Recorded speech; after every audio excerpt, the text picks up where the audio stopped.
Tonight, instead of stone walls or candlelit halls, we begin with something softer. A shape of sand, a single dune, resting under a sky that has not quite decided whether it is night or morning. It is said that just before dawn, the desert holds its breath. The wind falls quiet, as if every grain of dust is waiting for light. You find yourself gliding over that hush now, drifting slowly, as though some patient hand is guiding you higher, then lower, over a vast wavering sea of dunes. At first, all you see is repetition, curve after curve, soft crest folding into soft hollow, the occasional dry shrub, twisted into a shape that looks almost like a question. The stars above are thinning, but a few still cling to the upper sky, pale and stubborn. The horizon is only a suggestion, a faint grey line where sand and sky agree to pretend they are different things. Beneath you, the dunes seem anonymous, interchangeable, as if you could spin in any direction and see the same view forever. Then, on one gentle rise, something changes. The wind stirs, only a little, a small breath, like someone turning over in sleep. For just a heartbeat, the surface of one ridge shifts, and a shape appears beneath the skin of sand. A perfect, deliberate curve. Not a random swell, not a careless accident of wind. The ghost of an arch, its topmost edge describing the outline of a buried gate. Whispers tell us that some travelers have seen this curve in moonlight, when the dune is colder and the sand a little less eager to pretend it is empty. They say they have watched it appear, traced it with a fingertip on the surface, and then, by morning, found nothing but smooth ripples, as though the desert had politely erased the memory. You hover there now, above that single dune, as the sky grows a touch lighter. The curve slowly fades again, as the wind combs fresh lines across it. If you did not know it was there, you might never have noticed it. But now you have, and the apparent emptiness of the desert begins to feel less like absence and more like a veil drawn carefully over something that does not wish to be disturbed beneath the silence. A city waits. It is said that this city was not taken by fire or sacked by invading armies. No walls were shattered by rams. No towers fell in a blaze of screams. Instead, the people who lived here looked at their sky, listened to their earth, studied the behavior of water and wind, and understood that something was changing. That the land that had fed them for generations was becoming a little more fragile, a little more distant, year by subtle year. Rather than fight until every last stone was broken, they chose another way. You sink gently, as if the dune itself is exhaling, and slip down through soft layers of sand. The world above becomes muffled and distant. The light cools, as though filtered through milky glass. For a moment, there is only dust and a feeling of descent. Then the dust thins, and shapes emerge from the half-dark. Streets. They run straight and sure beneath you, like fine lines drawn with a steady hand. Long avenues stretch toward a horizon you can no longer see, each one aligned with some remembered point in the sky, where a certain star rises at midwinter, where the moon appears on the first night of a particular season, where the sun stands at its highest and lowest, where memory fades in words, it stays in stone. Courtyards open like quiet wells between houses, geometric pockets of space that once held shade and laughter. Some are ringed with low walls, their edges carved in spirals and starbursts. Others are framed by columns, simple and unadorned, their duty more practical than grand. Once, trees grew here, their roots reaching into channels that carried water cool as breath. Now, the trees are gone, but the channels remain like veins, empty yet faithful. You drift lower along one street, peering into doorways. Within, the rooms are intact and eerily undisturbed. Niches are carved into walls where lamps once burned with fragrant oil. Shelves, cut directly from stone, hold only a thick skin of dust where bundles of scrolls once rested. In one house, a low bench curves around an empty hearth. In another, a shallow base still bears a faint ring where water stood for many years. There are no bones here, no toppled statues, no smashed altars. It is as though the city set itself down carefully, like a book being closed, and then allowed the sand to turn its cover face down. Some believe that at the center of this place, there was a chamber with no throne, no idols, just a simple table made of one great slab of rock. Upon it were maps not of land, but of cycles.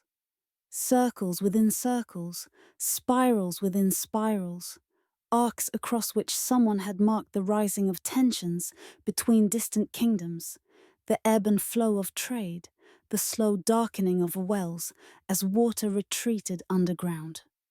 In this room, it is said, those who guided the city would place their palms flat on the stone, feeling its coolness seep into their skin. They would listen to the quiet voices of those who watched the sky at night and the wind by day. They would note the movement of dunes at the edge of their territory, the increasing frequency of dust in the air, the way the light changed color during certain months. From these subtle shifts, a picture emerged, not of disaster, not of punishment, but of a long, slow turning.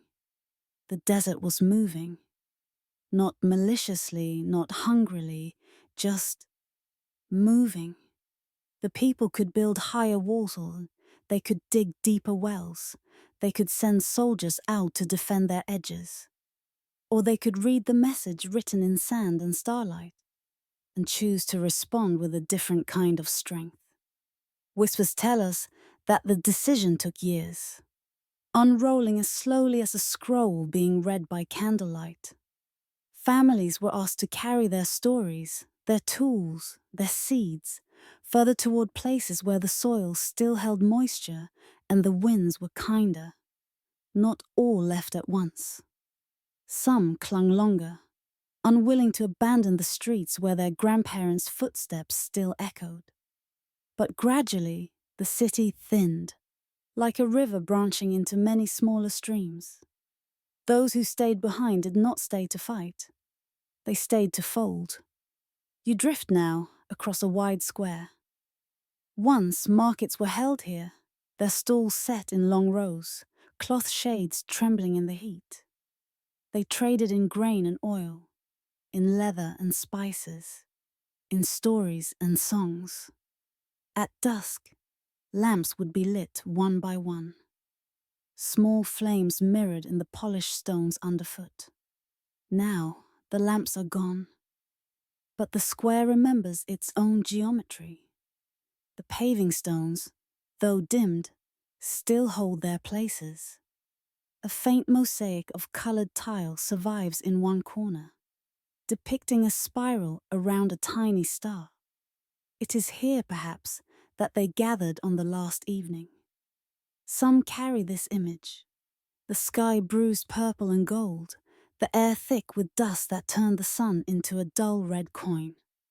The last inhabitants of the city stand in the square, facing outward, not looking up for rescue, not waiting for a miracle, but acknowledging the walls, the gates, the streets that had once held their days.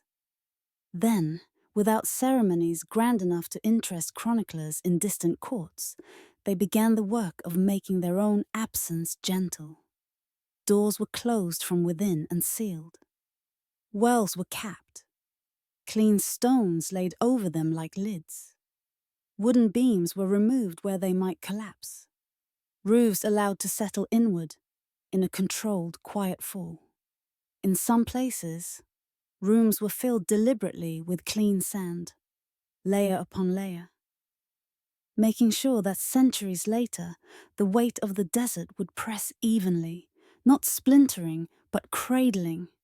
The city made itself small, as if curling into sleep. Night after night, the dunes crept closer. What had been the outskirts became the middle. Streets that once rang with human steps became corridors for wind. Grains of sand slipped into every crack, smoothing edges, covering sharpness. Slowly, the city disappeared from sight, not in flames, but in a long, careful exhale. You rise once more, up through the layered stillness of buried rooms, into the thinning veil of dust, and emerge into dawn. The desert is brighter now. The first rim of the sun peeks over a distant ridge, casting long blue shadows.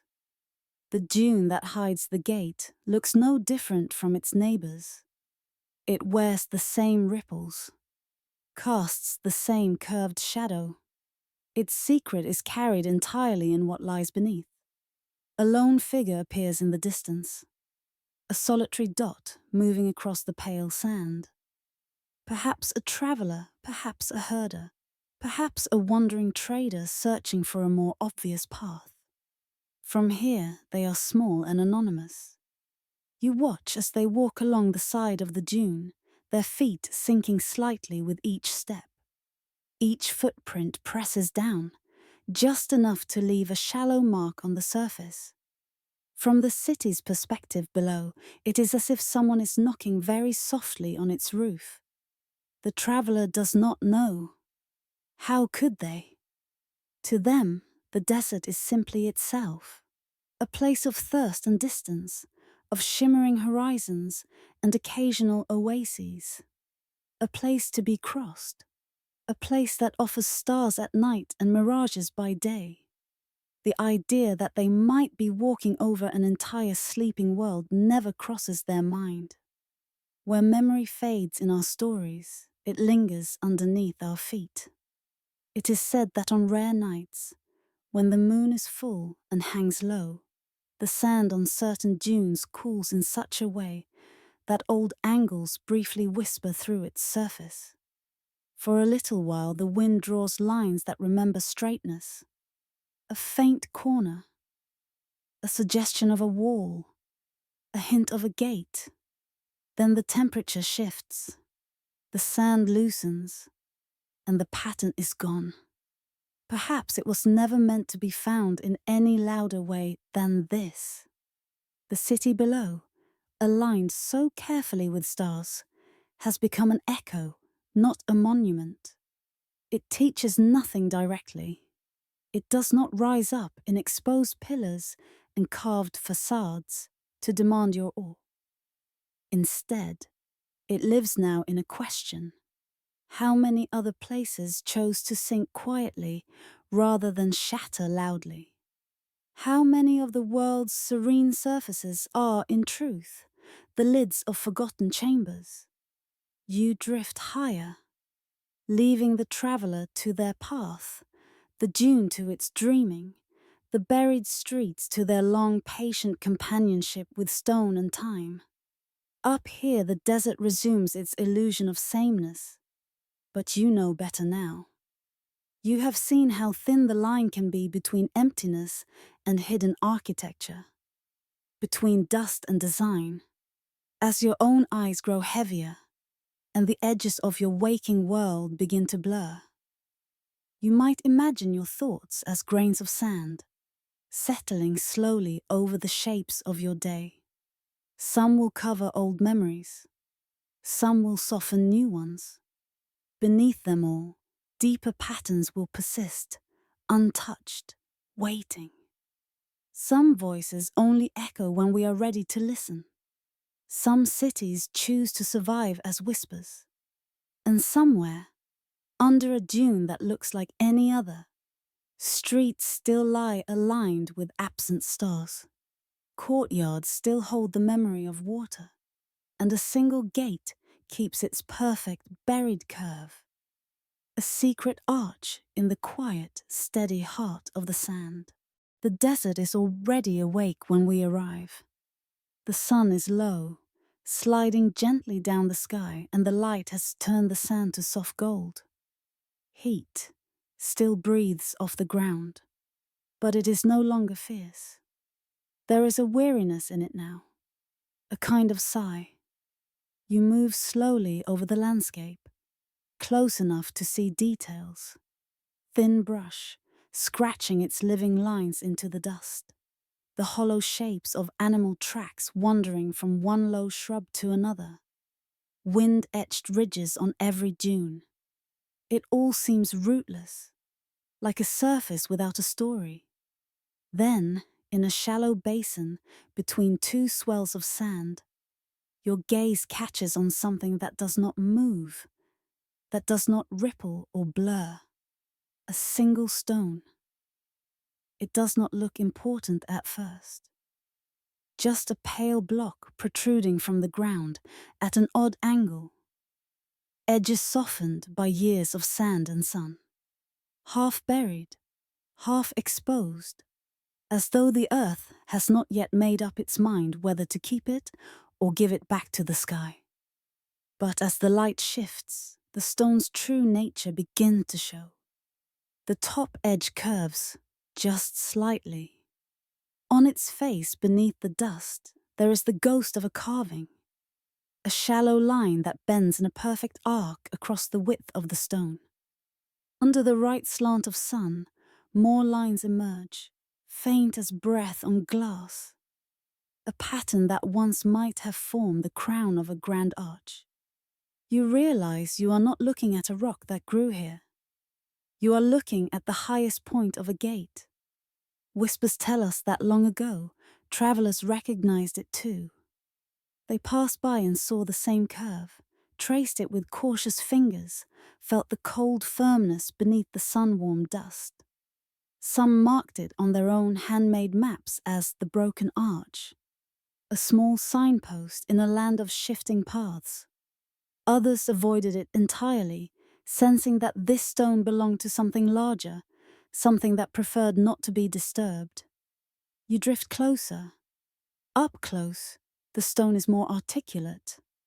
The carving that runs along its top is worn, but not erased. It is a band of repeating shapes, small spirals nested in the arms of larger star-like bursts. Between them are tiny vertical lines, like stylized drops of rain. Under the arc, the barest trace of an inscription remains. The tips of letters that once spoke a name, now lost to the grinding of dust. The gate, you are told, is buried 3 times. The first burial was simple, the desert's work. We sink back, in thought and in time, to the gate as it once stood. It rose from the earth in a proud, symmetrical arc, anchoring one end of a wide avenue that led toward the heart of a thriving city. On market days, the air around it hummed with the low buzz of voices, the creak of loaded carts, the soft clatter of pottery. Above its keystone, banners hung, catching the wind. Beneath its shadow, travelers crossed from the outside world into streets lined with shaded courtyards and cool stone rooms. The city did not boast tall towers. Its builders believed in breadth, not height. They preferred wide roads, deep wells, courtyards square and open to the sky. Their gate was not a fortress, but a threshold. A promise that beyond it lay a place where certain ways of living were honored. sharing water, watching stars, listening when the desert changed its tone. For a long time, the gate's life was steady. People passed beneath it at dawn and dusk, every day folding another thin layer of meaning into its stone. Then came the first burial, not from war or decree, but from wind. Seasons stretched. The river that once visited the city grew timid and wandered elsewhere. Crops failed more often. Sand that had kept a respectful distance began to creep closer, swirling into courtyards, piling against outer walls. The air tasted more of dust, less of damp earth. Slowly, fields turned to scrub, then to barren stretches. The city shrank inward, gathering itself around a smaller core where wells still held water. The outer neighborhoods thinned, then emptied. Houses near the gate stood with their doors open for a time, then with doors shut, then with no doors at all, only blackened holes. The gate watched it all, still standing, still waiting.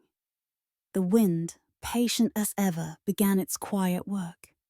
It poured sand against the gate's base, filling the joints between its stones. It sifted into the carvings, softening the edges of spirals and stars. It rose, grain by grain, until the bottom of the arch no longer framed a clear view of the city, but a narrowing band of pale dust. By the time the last families left, the gate's lower stones were knee-deep in sand. Soon after, they were waist-deep, then chest-high. At last, the arch that had once allowed caravans to pass beneath in full procession could no longer admit even a child.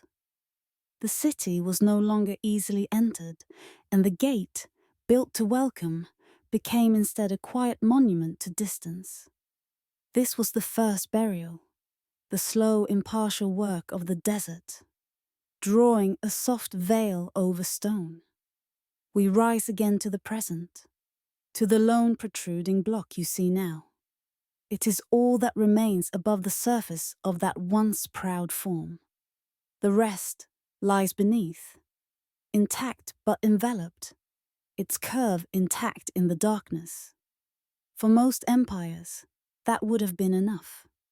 For this one, there was a second burial. The second burial was not of sand, but of story. Long after the city had folded into the dunes, when its people had scattered and taken root elsewhere, new rulers came to power in neighboring lands. They preferred clear lines and clear loyalties. They liked histories that began with themselves, or at least pointed toward them like arrows. The old city in the sand did not fit easily into those tales. It did not end in glorious defeat, or serve as a convenient warning. It did not die burning on a battlefield. It chose to step back quietly, to accept the desert's change as something to be met rather than resisted. That kind of ending is hard to control in speech. It gives people ideas about gentler kinds of strength. And so, gradually, the gate was buried in words. Maps stopped marking its city. Chronicles, as Bia, spoke of other places. Places that rose with drama and fell with noise. The empire that had listened to stars and wind, that had chosen to yield rather than break, became a faint footnote, then a rumor, then a blank space. Children grew up hearing stories of conquerors and fortresses, of miracles and sudden catastrophes, but not of gates that watched their own cities sleep. A decree was never inked in bold letters to erase this place. No scroll was burned in a public square. Instead, there was a quieter decision, to tell other stories more often, to let this one fall to the bottom of the jar, where dust and silence collect together, where memory fades. Another kind of forgetting begins. People crossed deserts and did not know they walked along roads, once carefully aligned with constellations. They passed the half-buried stone of the gate and saw only a curious rock on the way to more famous ruins. That was the gate's second burial, covered by the weight of chosen narratives, hidden beneath the smooth surface of sanctioned history. And then, as time always allows, there was a third. The third burial is the one that drifts over all old things. Forgetfulness that is not imposed from outside, but seeps gently from within. Generations past, those who might have remembered the city's name, or heard the last fragments of its songs, made their own lives in other places. Their children learnt new customs, new fears, new hopes. Their tongues shaped different words under different skies. The gate, meanwhile, continued to sleep under its dune. Seasons turned, stars walked their slow circuits. The city beneath settled a little more each year, stones finding their most comfortable positions, cracks filling, angles rounding under pressure. The old arch did not resent its burial. It simply adapted, letting sand bear more of its weight, letting darkness become its new element. In this third burial, there is no malice and no decree. It is simply the way all things sink, over enough time, into the deeper layers of the world. Even now, standing in your mind before that lonely protruding stone, you feel the weight of these three coverings: sand, story, forgetting. They lie over the gate like three veils, each one more transparent, if only you know how to look. The light changes again. The sun slides lower, setting the desert alight in soft shades of clay red and gold. Shadows lengthen, stretching like dark fingers across the dunes. The stone's carved arc glows for a moment in warm, slanting beams, then cools as the sun moves on. You pull back, rising once more into the wide air. The single block shrinks, then vanishes into the pattern of sand and rock. From this height, there is no way to tell where the gate lies. The dune that hides it is just one of many. It would be easy, from here, to believe that nothing particular rests beneath, and yet, the knowledge of it lingers in you like a stone in the pocket. You may never stand in that desert. You may never touch that half-buried curve or feel the roughness of its worn carvings beneath your palm. But the idea of it, a gate that once welcomed an entire world, now buried 3 times, battles somewhere behind your ribs. Perhaps, as you move through your own days, you will notice certain thresholds differently. A doorway in your city, worn smooth by uncounted passing feet. A simple arch in a forgotten courtyard. A path through a field that feels older than the buildings around it. Perhaps you will look at them and wonder what veils lie over them. What stories have been told, retold, or allowed to sink into silence. Some gates no longer open in stone. They open in thought. Night thickens over the desert. The last light drains from the sky, leaving a deep velvet blue. Stars return, first as shy pinpricks, then as a steady river of pale fire overhead. The dune that covers the gate turns silver in the moonlight, its surface cold and smooth. Below, in the dark, the buried arch holds its curve, unchanged. It does not ask to be uncovered. It does not demand to be restored. It simply continues to mark, in its quiet way, a passage between worlds, between the remembered and the forgotten, between the histories that roar and the one that whisper. Beneath the silence, it waits. Above it, the desert breathes. Around you, the night grows softer. And as your own thoughts drift like fine dust, settling slowly over the events of the day, you may feel a small unspoken kinship with that hidden stone. Oh, both of you wrapped in layers of story and forgetting. Both of you holding shapes that not everyone can see. Both of you learning gently how to rest beneath the surface. Some things are buried to be lost. Others are buried to be kept. The gate buried 3 times was, perhaps, never meant to be found by those who look only with their eyes. The sun is low, a dim ember hovering near the horizon. Its light has softened from harsh white to a gentle clay red and gold. The heat that ruled the day is loosening its grip. The air moves more slowly now, as if tired. Out beyond the last scattered shrubs, the land levels into a pale, open plain. No walls, no houses, no ruins rising like broken teeth. Only wells. They stand in a wide ring, each one a round opening edged with stone. Some are lined with carefully cut blocks, their rims smoothed by hands long gone. Others are rougher, patched with smaller stones where time has taken its tax. None of them hold water. They are dark throats, dry and silent, set at strange intervals, as if marking the points of a forgotten constellation. From above, they look like beads of a necklace laid upon the earth. From the ground, they feel like questions. You glide slowly among them, your view circling the ring. Some wells are half filled with drifting sand, their depth hidden.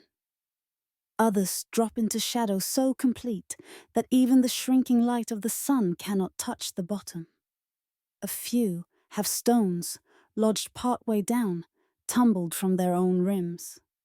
No ropes hang. No buckets wait. There is no sound of dripping. No cool breath rising from below. Beneath the silence, a memory stirs.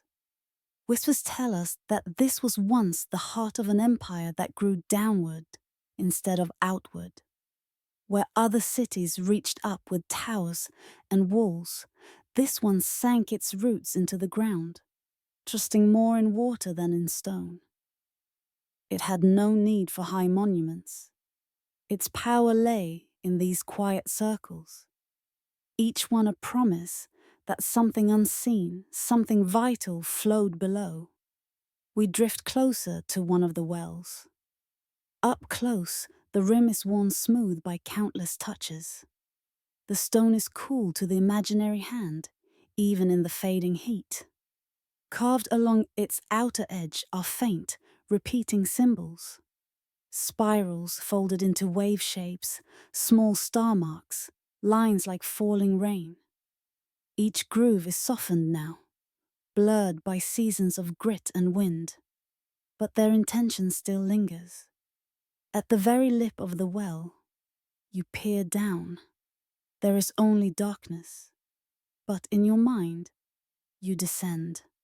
You follow a spiraling path carved into the inner wall, a stair so narrow and precise, it could only have been made by people who love this descent, who walked it often, who knew every curve. The steps bear the shallow hollows of feet worn long ago, the memory of countless ankles and heels pressing the stone. The air cools as you go. Sand falls away. Walls draw closer. For a time, there is only the sound of imagined breath and the faintest echo of your own descent, bouncing softly off rock. Then, far below, there is a widening. The tunnel opens into a chamber. In the city's living days, these chambers would have been filled with water. Pools cut into the bedrock, their surfaces dark and still, catching the trembling light of oil lamps. Columns rising from their depths like the trunks of submerged trees. voices kept low out of reverence, so that the ripples on the water's skin remained gentle and true. Here, deals were whispered. Grain was measured, journeys were planned, marriages agreed upon, everything flowed through the wells. In your mind, the chamber is full again. You hear the soft clink of clay jugs being filled, the rustle of cloth, the murmur of greetings in a language that has not been spoken for centuries. Above, the city's streets bend around these wells like petals or surround a flower. Narrow alleys lead into wider courtyards where people sit in shade, feeling the earth's coolness rise through the stone. It is said that maps of this city look like spirals drawn within circles. No straight avenue marches from gate to palace. No grand boulevard slices through its heart. Instead, the paths curve inward, always returning to water. The city is built not for display, but for proximity. No house too far from a well, no life entirely separate from the shared pulse below. They measured their wealth in depth rather than height. The wells were more than infrastructure. They were sacred calendars. Inscribed into their walls, just below the rim, were marks noting how high the water rose in certain seasons, how low it fell in others. These bands became records of years too dry, years merciful, years in which rain came early or late. Patterns were traced from them, patterns that guided when to sow, when to store, when to share. In one chamber, a narrow stone ledge runs along the wall. Upon it, in your mind's gentle reconstruction, rest tablets of clay and slivers of polished bone etched with small signs. These recorded not conquests or boundary lines, but the moods of the earth. How many days the wells sang in one year, how many in another, how swiftly a dropped pebble took to kiss the surface. History here was written in echoes and ripples. But then something began to shift. The marks on the well walls told a silent story. Year by year, the wet band crept lower. Rains grew timid, distant springs dried. The time it took for a dropped stone to meet the water lengthened, heartbeat by heartbeat, until one day there was no sound at all. The people of the city did not ignore this. How could they? Their lives were braided with these depths. They watched the lowering levels with careful eyes, listened to the changing voices of their wells, felt the air grow a little warmer in the chambers below. Some dug deeper, chipping away at stone that had never known touch. They followed the memory of old streams, chasing the whisper of moisture through the rock. New tunnels were carved, old ones were joined. For a while the water responded, returning with a shy trickle, then a thin flow. The city adjusted, tightened its patterns, learned to stretch each drop further. But there comes a point where stone itself says, no more. In the dim chambers, the pools grew smaller. The surfaces that once mirrored lamplight shrank to dark, quivering circles, then to damp patches, then to nothing but a cold sheen on the rock. The wells above became more silence than song. Some might have taken this as a sign to fight, to dam, to conquer, to drag water from unwilling depths. But the people of this place had always read the earth differently. To them, the wells were not just sources, they were voices. And the message in that receding water was not challenge, but farewell. So they did what perhaps only a city of wells could do. They listened. They accepted. The decision did not come in a single day, under a single proclamation. It unfolded like a slow spiral, curving through many seasons. Families began to leave. carrying with them their knowledge of carving, of watching, of listening. Some went toward distant rivers, some toward higher ground where the winds spoke of other patterns. They took seeds of hardy plants, principles of sharing, ways of marking time by shadow and star. Those who stayed behind did what they could to soften the city's parting from its wells. In some places, they lined the empty chambers with stones, making sure that when sand finally seeped in, it would not come in violent floods, but gentle, layered falls. In others, they smoothed the rims of the wells, as if tucking in a sleeping child. Some say they dropped offerings into the dry throats. Small figures, carved stones, bits of metal that had once adorned belts and braids. Tokens acknowledging the years of companionship. One by one, houses were emptied. One by one, doors were pulled shut. But the wells remained open. They did not cover them. They did not fill them. Perhaps they knew that these circles would outlive the city itself. And so, the city retired. Walls crumbled into themselves. Roofs collapsed inward. Courtyards became shallow hollows. Streets blurred into the plain.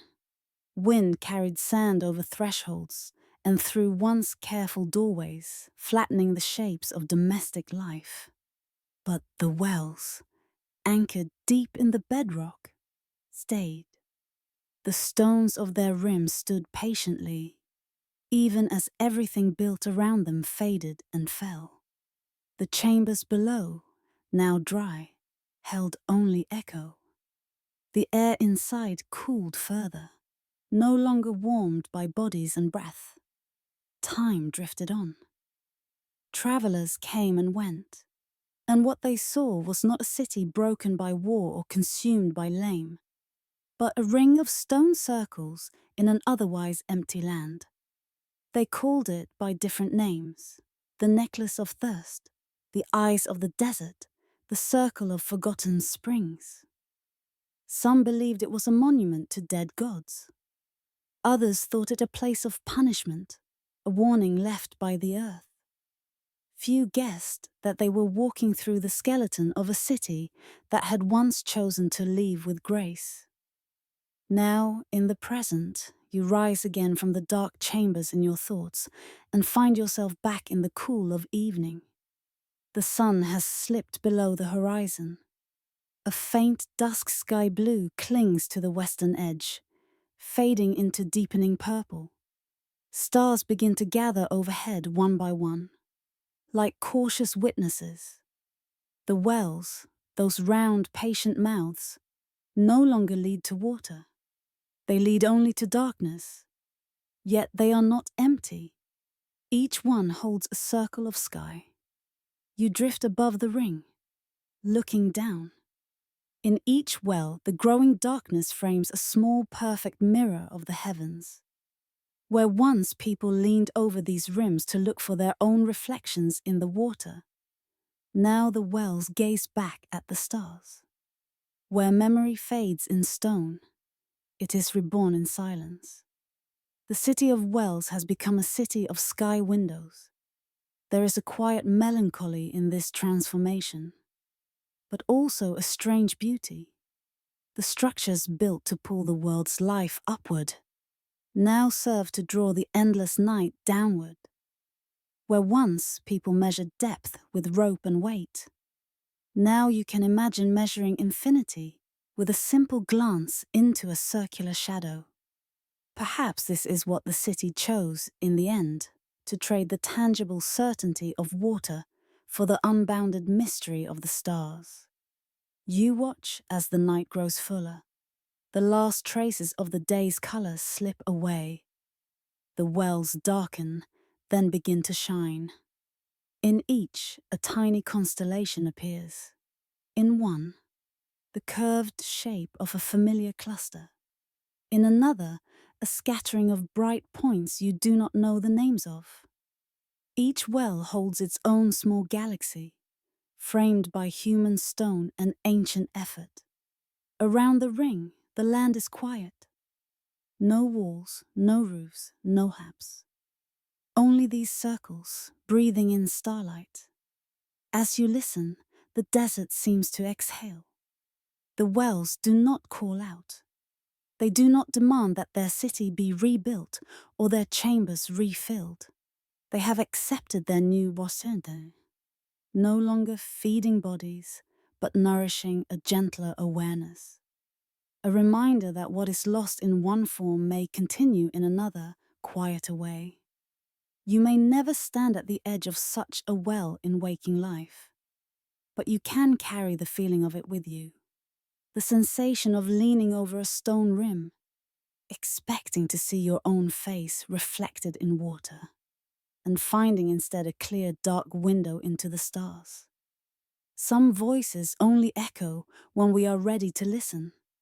Some cities only reveal themselves when we are willing to see not what is there, but what once was, and what might be again in another shape. The city of wells no longer holds water. It holds memory. It holds sky. And as your own thoughts spiral slowly inward, like steps descending along a carved wall, you may feel that same gentle shift within yourself. From thirst to contemplation, from searching for something to drink, to simply resting your gaze in a quiet, reflecting circle of darkness. Above you, the stars keep their silent vigil. Below you, somewhere in the layers of your own mind, chambers of old feeling and forgotten understanding wait, cool and patient. For now, it is enough to know they are there. You close your eyes, the wells remain, each one a small round breath in the vast body of the desert. No longer drawing water from below, they draw sleep from above, inviting you to fall as gently into rest as their city once fell into sand. Softly, willingly, without a sound. The sun is low, a dim ember hovering near the horizon. Its light has softened from harsh white to a gentle clay red and gold. The heat that ruled the day is loosening its grip. The air moves more slowly now, as if tired. Out beyond the last scattered shrubs, the land levels into a pale, open plain. No walls, no houses, no ruins rising like broken teeth. Only wells. They stand in a wide ring, each one a round opening edged with stone. Some are lined with carefully cut blocks, their rims smoothed by hands long gone. Others are rougher, patched with smaller stones where time has taken its tax. None of them hold water. They are dark throats, dry and silent, set at strange intervals, as if marking the points of a forgotten constellation. From above, they look like beads of a necklace laid upon the earth. From the ground, they feel like questions. You glide slowly among them, your view circling the ring. Some wells are half filled with drifting sand, their depth hidden. Others drop into shadow so complete that even the shrinking light of the sun cannot touch the bottom. A few have stones, lodged partway down, tumbled from their own rims. No ropes hang. No buckets wait. There is no sound of dripping. No cool breath rising from below. Beneath the silence, a memory stirs. Whispers tell us that this was once the heart of an empire that grew downward instead of outward, where other cities reached up with towers and walls. This one sank its roots into the ground, trusting more in water than in stone. It had no need for high monuments. Its power lay in these quiet circles, each one a promise that something unseen, something vital flowed below. We drift closer to one of the wells. Up close, the rim is worn smooth by countless touches. The stone is cool to the imaginary hand, even in the fading heat. Carved along its outer edge are faint, repeating symbols. Spirals folded into wave shapes, small star marks, lines like falling rain. Each groove is softened now, blurred by seasons of grit and wind, but their intention still lingers. At the very lip of the well, you peer down. There is only darkness, but in your mind, you descend. You follow a spiraling path carved into the inner wall. A stair so narrow and precise, it could only have been made by people who love this descent, who walked it often, who knew every curve. The steps bear the shallow hollows of feet worn long ago, the memory of countless ankles and heels pressing the stone. The air cools as you go. Sand falls away. Walls draw closer. For a time, there is only the sound of imagined breath and the faintest echo of your own descent, bouncing softly off rock. Then, far below, there is a widening. The tunnel opens into a chamber. In the city's living days, these chambers would have been filled with water. Pools cut into the bedrock, their surfaces dark and still, catching the trembling light of oil lamps. Columns rising from their depths like the trunks of submerged trees. Voices kept low out of reverence, so that the ripples on the water's skin remained gentle and true. Here, deals were whispered.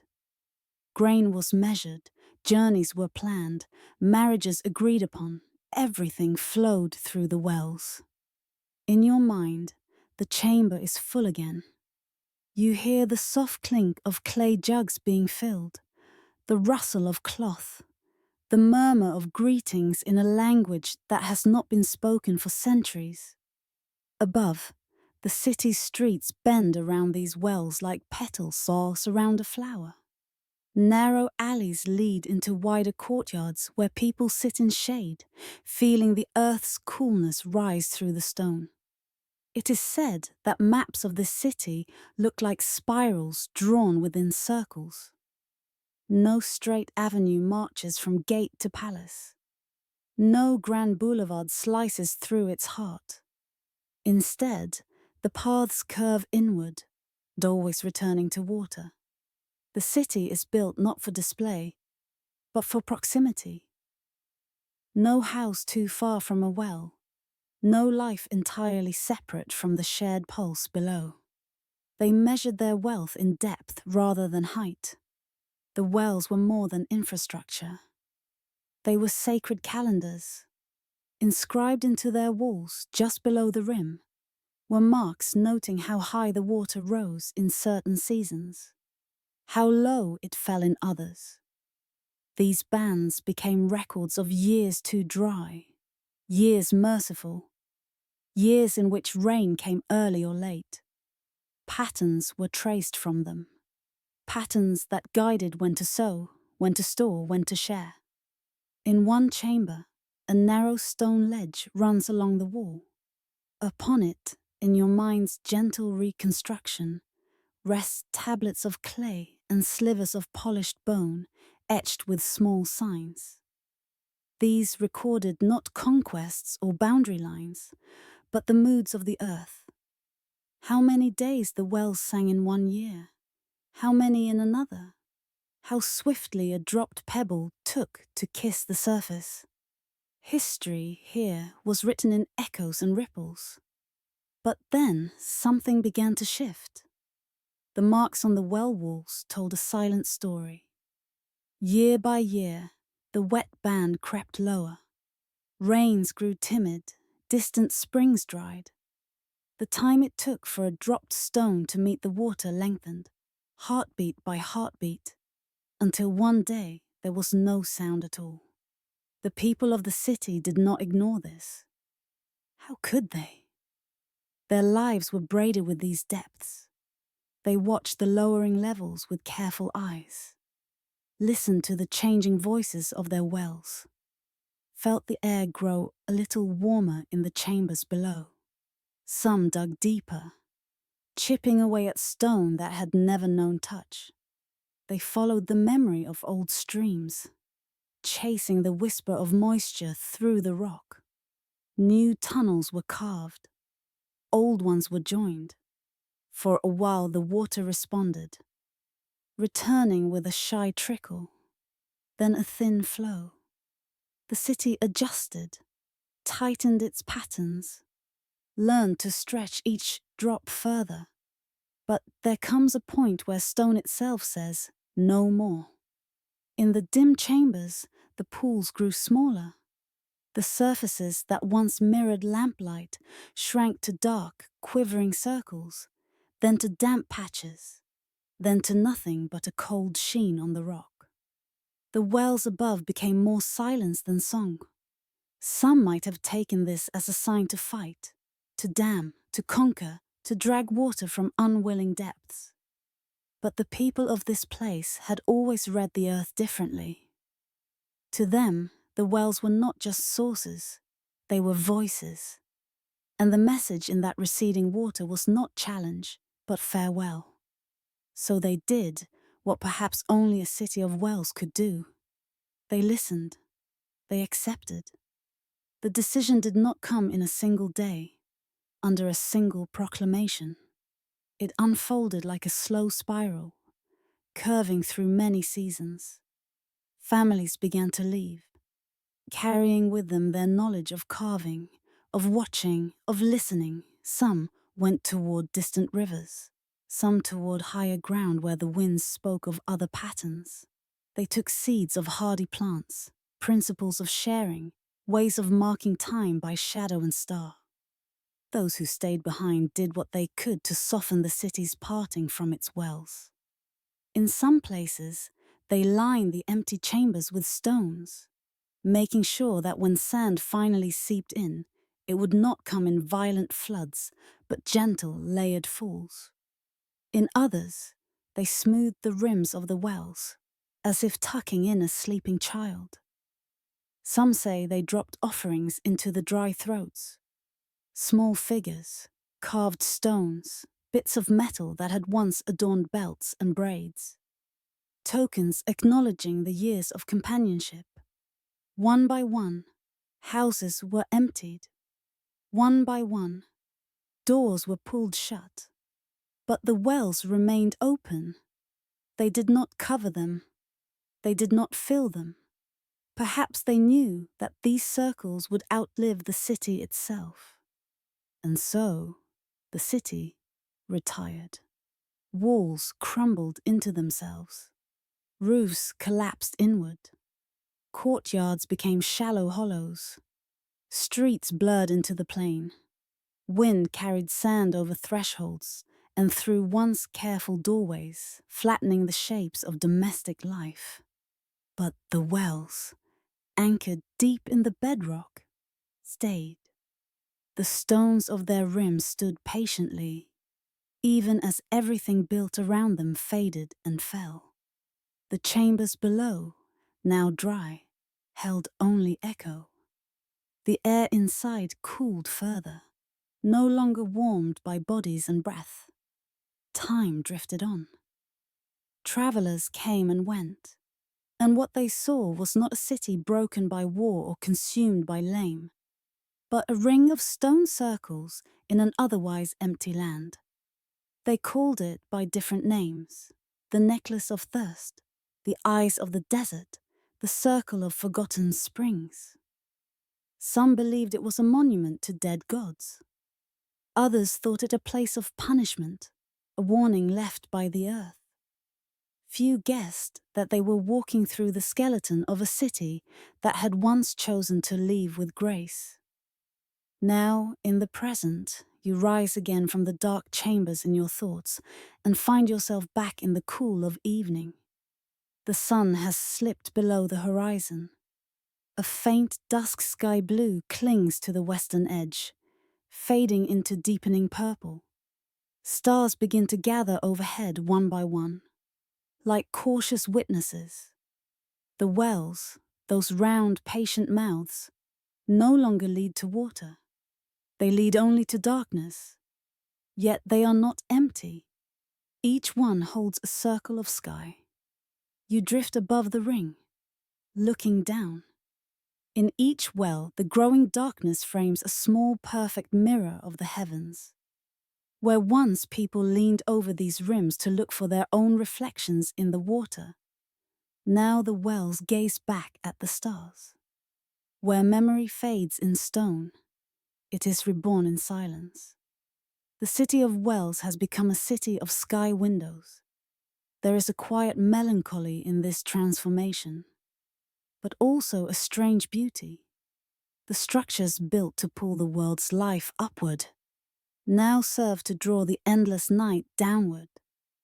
Where once people measured depth with rope and weight, now you can imagine measuring infinity with a simple glance into a circular shadow. Perhaps this is what the city chose in the end, to trade the tangible certainty of water for the unbounded mystery of the stars. You watch as the night grows fuller. The last traces of the day's colors slip away. The wells darken, then begin to shine. In each, a tiny constellation appears. In one, the curved shape of a familiar cluster. In another, a scattering of bright points you do not know the names of. Each well holds its own small galaxy, framed by human stone and ancient effort. Around the ring, the land is quiet. No walls, no roofs, no hubs. Only these circles, breathing in starlight. As you listen, the desert seems to exhale. The wells do not call out. They do not demand that their city be rebuilt or their chambers refilled. They have accepted their new wasende, no longer feeding bodies, but nourishing a gentler awareness. A reminder that what is lost in one form may continue in another, quieter way. You may never stand at the edge of such a well in waking life, but you can carry the feeling of it with you. The sensation of leaning over a stone rim, expecting to see your own face reflected in water, and finding instead a clear, dark window into the stars. Some voices only echo when we are ready to listen.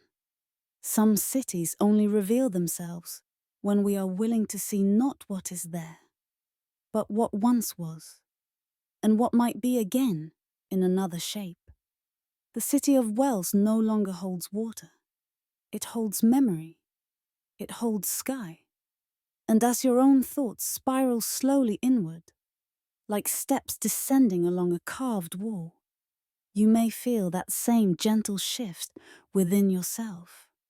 From thirst to contemplation, from searching for something to drink, to simply resting your gaze in a quiet, reflecting circle of darkness.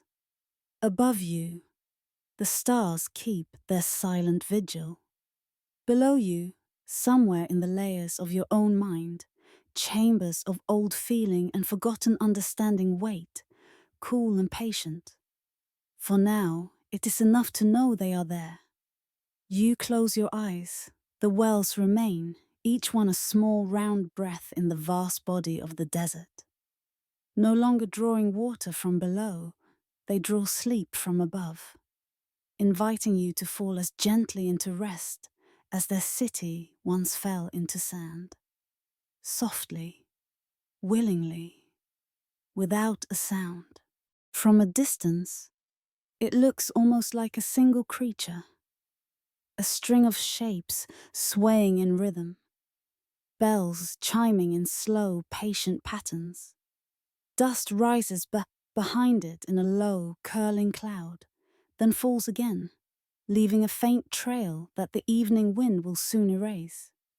You drift closer, gliding just above the ground until you can see the details. There is no road here now, no paving stones, no visible border between path and plain. The desert lies open in every direction, a woven fabric of ripples and shallow hollows. Yet the caravan follows a very precise line, invisible to the eye, but etched into habit, into memory, into the stories of those who led their parents and grandparents along the same way. Beneath the silence, that line deepens. Whispers tell us that once, where the caravan now walks, there was a road so well made it rang softly under wheels and hooves. A road of pale stone, laid in broad slabs, stretching like a careful thought from the edge of the desert into the heart of a city. We cannot see it now, but if you close your eyes and listen, it begins to rise. The image comes slowly, like an old drawing appearing underwater. Where there is now only sand, you see stone. Long, flat blocks, fitted together with loving precision, their joins so narrow that even the smallest seed could not slip between them. On either side of this stone river stand low walls, waist-high, guiding the flow of travelers. Here and there, wide side streets branch away, leading into neighborhoods of shaded courtyards and small, cool rooms. On this road, in an earlier time, there is another caravan. In your mind's eye, you watch it approach the city at dusk. Its pace is unhurried, but its purpose is clear. The day's heat steams gently off the stones. The air smells of animals and distant cooking fires, of dust and spices and the faint tang of metal. Under the arch of a gate, now buried and forgotten, the caravan passes from the open desert into the ordered embrace of the street. The stones remember the weight of each step. The walls remember the brush of each passing bundle and cloth. Day after day, year after year, caravans moved along this path. They carried grain and oil and cloth, yes, but also stories, tales of distant rivers, rumors of wars that never reached this quiet city, songs that changed slightly with each retelling. The road was not simply a conduit for goods. It was a vein through which the world's breath flowed in and out. You drift, hovering a little above that stone street, watching the life around it unfold. On one side, a row of stalls spills fragrant smoke and laughter into the air. Lamps are being lit one by one as twilight gathers, their flames small and bright against the dimming sky. Children run along the edge of the road, balancing on the low wall like tightrope walkers, their silhouettes briefly crossing the caravan's path, then disappearing into doorways. On the other side, a narrow channel, carved alongside the road, carries a trickle of water catching reflections of the first stars. Travelers pause to wash their hands and faces, to let their beasts drink, leaning on the low stone, feeling the day's dust leave their skin. This road is more than stone. It is rhythm. It is welcome. It is said that the city it served was never a place of great towers or blinding wealth. It was, instead, a knot in a quiet web of trade, a resting point where people could exchange not only goods, but come. Those who passed through were encouraged to leave with less fear than they brought, to carry forward a little of the city's slower heartbeat. But the world beyond the desert does not always move at the same pace. Seasons shift. Distances shrink and stretch in uneven ways. New routes open elsewhere. New cities rise with louder promises. The gentle knot in the web begins to loosen. Slowly, almost politely, caravans change their paths. The stone road sees fewer wheels, fewer hooves. The markets at its sides grow quieter. Lamps are lit earlier than not at all. Some stalls close and never reopen. Plays of shadow no longer draw their shapes across the road at the same times of day. The city, feeling the change, contracts around its own hearth. Those who once lived in houses facing the busy avenue move inward, toward wells and gardens that still pulse with daily life. The outer homes along the road grow empty, their doors left ajar, then shut. Dust settles in their thresholds. A soft film gathers on their shelves. Still, the road remains. Stones do not hurry. They do not assume. But the desert is patient. One year, a storm comes later than anyone expects. The wind arrives in low, insistent waves, each one carrying more sand than the last. The air thickens. The sky turns the chalky color of old bone. When the wind dies, a thin layer of sand lies across the road, gathered in lines and pockets that mimic the old traffic's flow. No one clears it. There are fewer hands now, fewer feet that care. Another storm comes, and another. Sand seeps into the cracks between stones, then blankets them slowly.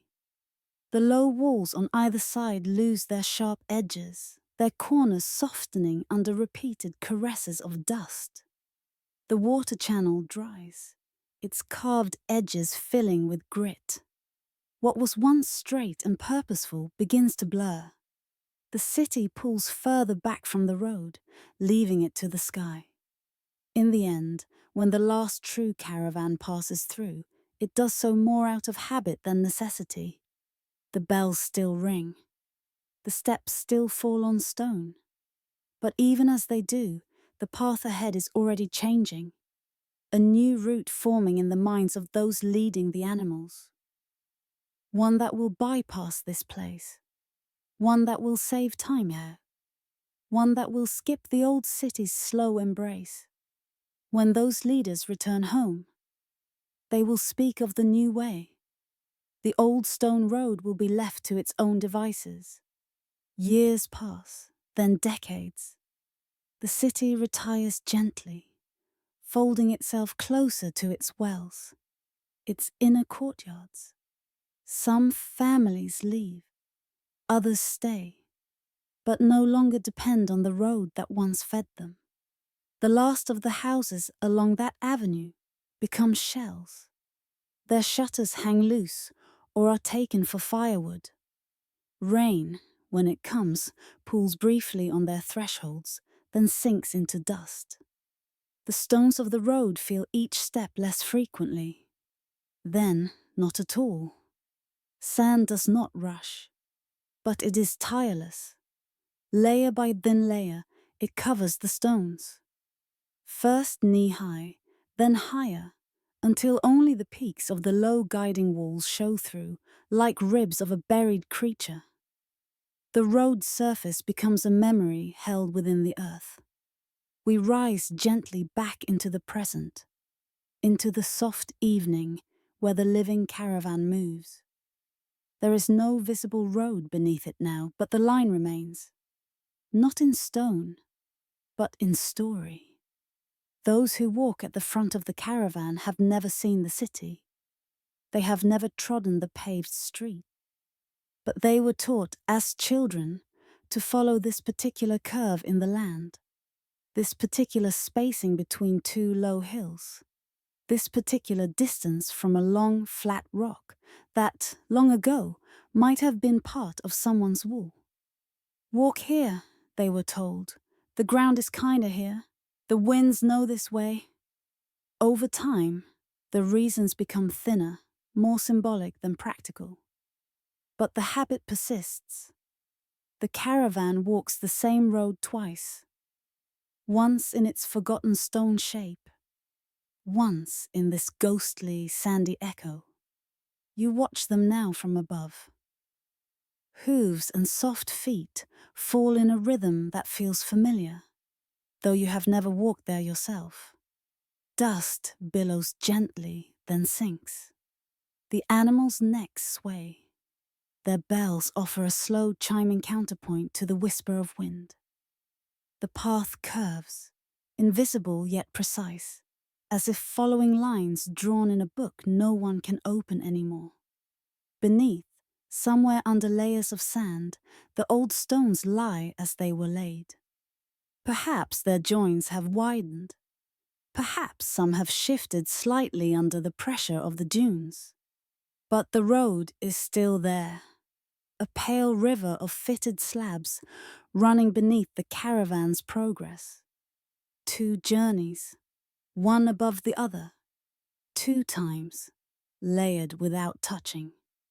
It is said that sometimes, on certain evenings, when the air is especially still and the light just right, those who walk this way feel something strange at the soles of their feet, as if the ground briefly firms, then softens, as if they are stepping, for a heartbeat, on something more solid than sand. Most dismiss it as imagination, a trick of muscle and mind. But you, who have drifted between the layers, know otherwise.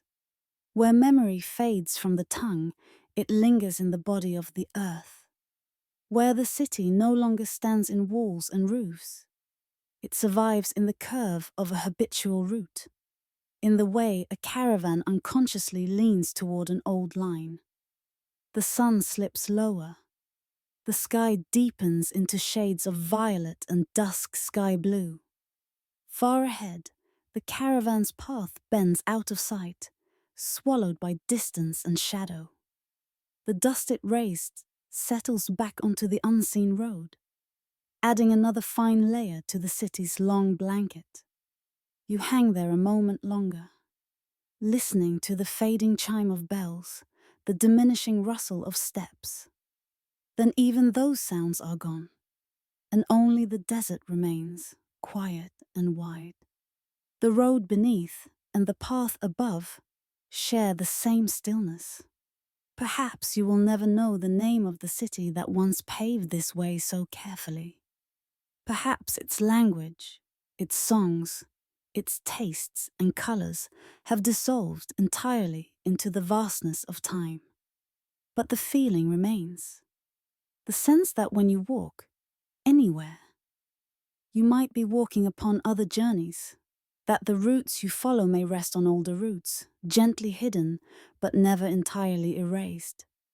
That your own steps become, in turn, part of some future layering as invisible and as persistent as the stones beneath this caravan. Some roads shout their presence with milestones and arches. Others whisper through the soles of your feet. The caravan that walked the same road twice does not know it is doing so. It simply follows the line it has been given, trusting the land, the stars, the wind.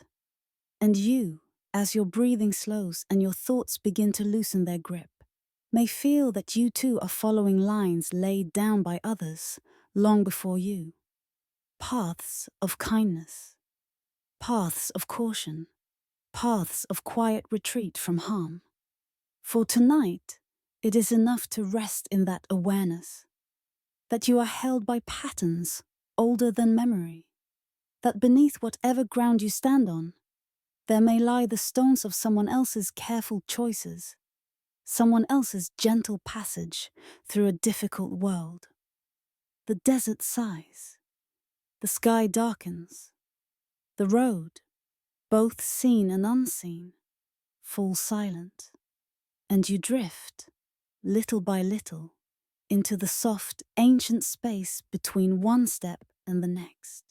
The desert is quiet, not empty, never empty, but still. The day's heat has loosened its grip, and the air moves in slow, cool threads. Above, the sky is widening into evening, its hard blue softening at the edges, streaked with faint bands of clay red and gold. The first star is just beginning to show itself, shy and alone. Out on the plain, a single mound rises, not very high, not very steep, just a smooth, rounded shape, as if someone had placed their hand under the skin of the desert and lifted, gently, until the surface swelled. At first glance, it is nothing special. The dune seas you have seen are taller, the cliffs more dramatic. This hill seems almost modest. Its slopes are clothed in thin grass, where grass can find a way to live, and scattered with small stones. The wind draws delicate patterns along its sides, leaving faint ripples like frozen waves. But there is something about its outline. It curves too evenly, its shoulders too symmetrical. When the light touches it from the side, the way it casts its shadow looks less like a natural accident and more like the memory of walls folding inward. Whistles tell us that long before this hill came to rest, a palace stood here. Not a palace of glittering excess, but a place of cool order. Quiet courtyards, thoughtful halls, rooms arranged around water and light. We move closer, circling the mound as the sun sinks. On its western slope, small stones break through the skin of sand.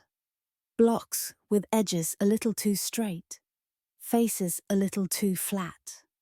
One bears a faint, chiseled line, the ghost of a spiral, worn down nearly to nothing.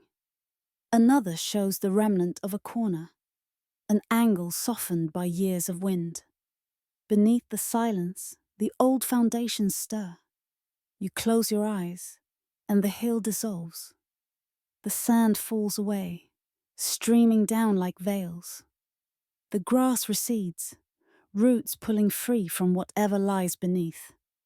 The curve flattens, the mound relaxes, and in its place, the palace rises in your mind. It is dawn in another age. The palace stands at the center of the city, not as a fortress, but as a kind of stone heart. Low walls, more graceful than defensive, encircle its outer courtyards. Inside, a series of open squares laid inward, each one smaller, each one quieter, until at last you reach a garden glowing in soft shade. Columns frame the walkways, simple, square, without grand ornament. Their capitals bear only faint carvings. Stars, small suns, spirals suggesting the turning of seasons. Between them, stretches of polished stone floor reflect the sky, catching the shapes of clouds and birds in passing. In one courtyard, shallow pools form a cross, aligned carefully with the path of the sun. At noon, light falls straight down into them, turning the water to white. At dawn and dusk, they glow in gold and violet, breathing color into the surrounding stone.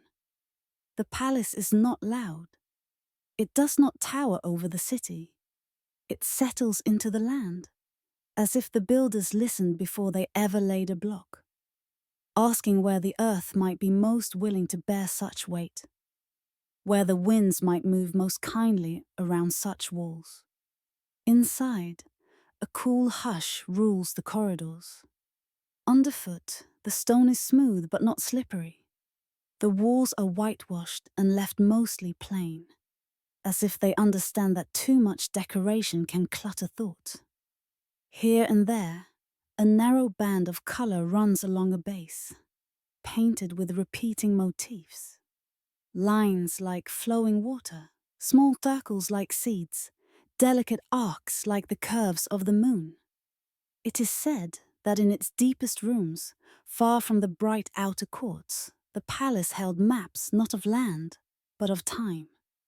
In a chamber near its center, low tables are laid out with circles. Rings inside rings carved into stone, filled with marks representing floods, droughts, wars far beyond their borders, years of plenty, years of quiet. Priests and readers move their fingers along these circles, tracing patterns that return again and again to certain points, moments when the world shifts its weight. On the walls of that chamber, painted in soft, undemanding colors, are images of the palace itself, dissolving into green, then into sand, then into nothing but a rounded mound under the sky. An old story, perhaps, or a prophecy no one expected to see. Time, as always, loops. Years pass. They bring days of peace, days of tension, days of unremarkable routine. The palace hosts delegations from far lands, whispers agreements in its shaded corners, receives offerings, returns judgments. Life unfolds across its stones like a slow-moving tapestry. Then the patterns in the circles begin to close in. The wells at the edge of the city speak more often in low voices.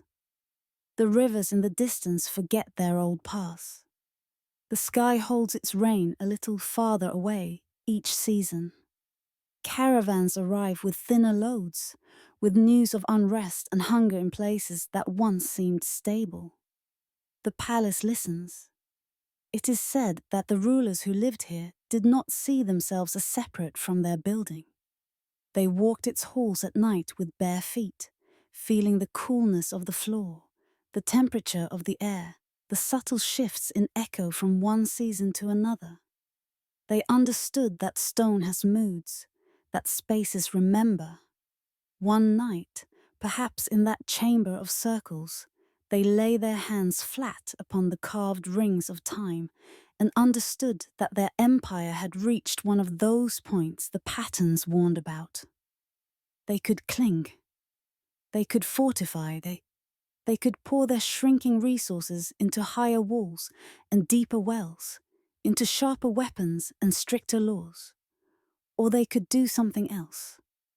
Whispers tell us that the choice to let the palace become a hill was not a single dramatic moment, but a long series of small, quiet agreements. A decision that spread through the building like evening shadow, touching one stone at a time. It began with a closing.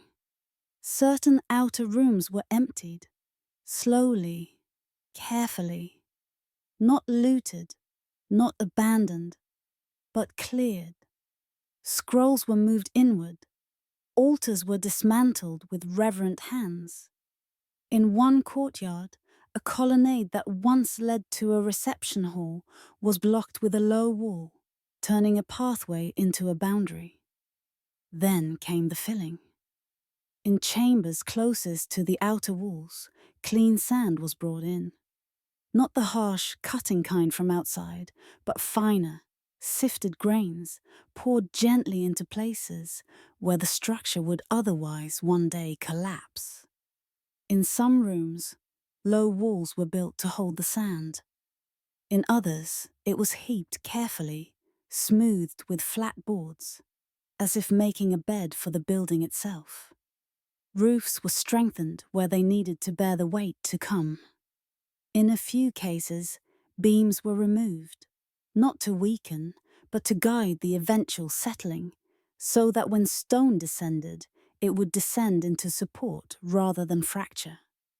The palace's own body was teaching itself how to lie down. Where memory fades for us, it sharpens for stone. The inner courtyards, closest to the heart, were left for last. There, life continued for a while as before. Water still danced in the shallow pools. Lamps were still lit at dusk. People still sat in the cool colonnades, speaking in low tones about distant politics and nearby harvests. But beneath their feet, plans had already been set in motion. Maps of time had been updated. The earth had been consulted. And when the day came, nobody knows which one it was, only that it must have come. Those who remained stepped back and let the palace do what it had been prepared to do. Perhaps there was a tremor. Perhaps just a long, slow sigh. Roofs sagged inward. Columns leaned, then came to rest against the sand their own walls had invited in. A hall became a tunnel. A courtyard became a layered bowl of stone and dust. The outermost edges of the building sank first, their outlines softening under fresh drifts. From above, nothing critical happened in an instant. No explosion. no plume of smoke. Just a gradual rounding as corners folded into curves. Year by year, the outline of the palace thickened. The highest points sloped. The inner gardens vanished beneath settled debris and wind-borne seeds. Dust, then soil, collected in sheltered hollows. Here and there, hardy plants took root. The building's sharp distinctions, wall versus yard, floor versus threshold, blurred into a single continuous shape. A shape we now call a hill. You return to the present, to the quiet evening, to the modest mound under the darkening sky. The palace has vanished from your inner vision.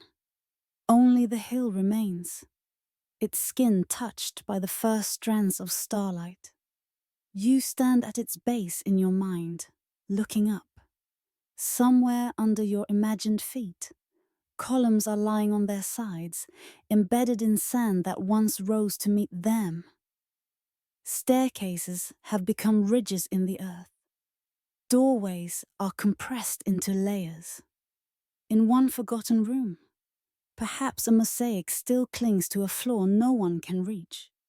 An image of something that once was considered important, now in absolute darkness, and yet not entirely gone. The palace did not fall. It lay down. It chose in its final act to become landscape. Perhaps this is why the hill feels the way it does. Not arbitrary, not wild, but composed.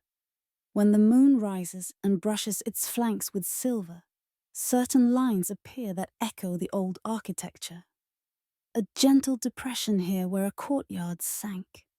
A subtle shoulder there where a wall once ran.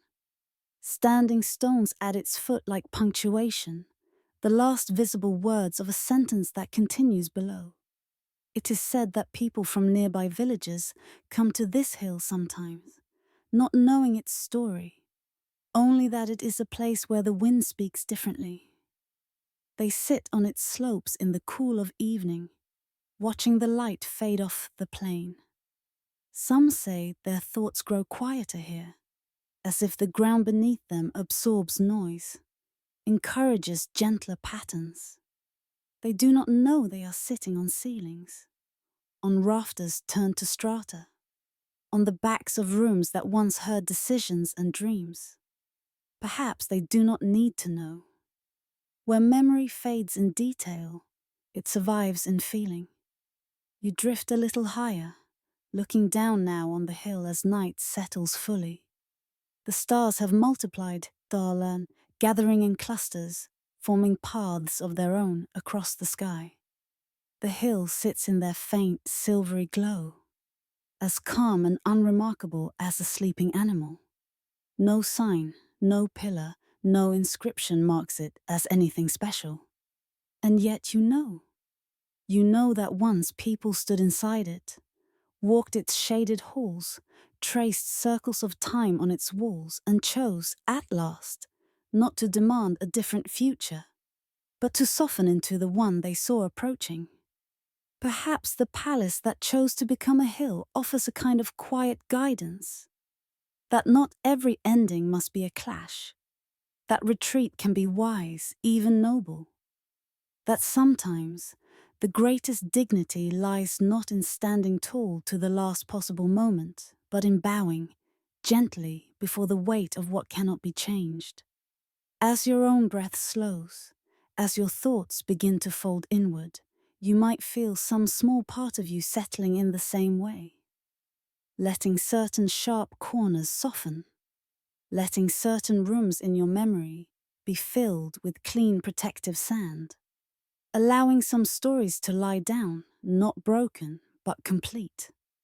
The hill rests, the stars turn, the desert breathes, and somewhere deep beneath that rounded silhouette, in stone that no longer expects to be seen, the palace keeps its silent promise to hold what it once was, to carry it gently into the shape of what it has become, and to watch, without complaint, as we pass above, thinking we are only walking on earth, when in truth, we are walking on someone else's carefully folded dreams.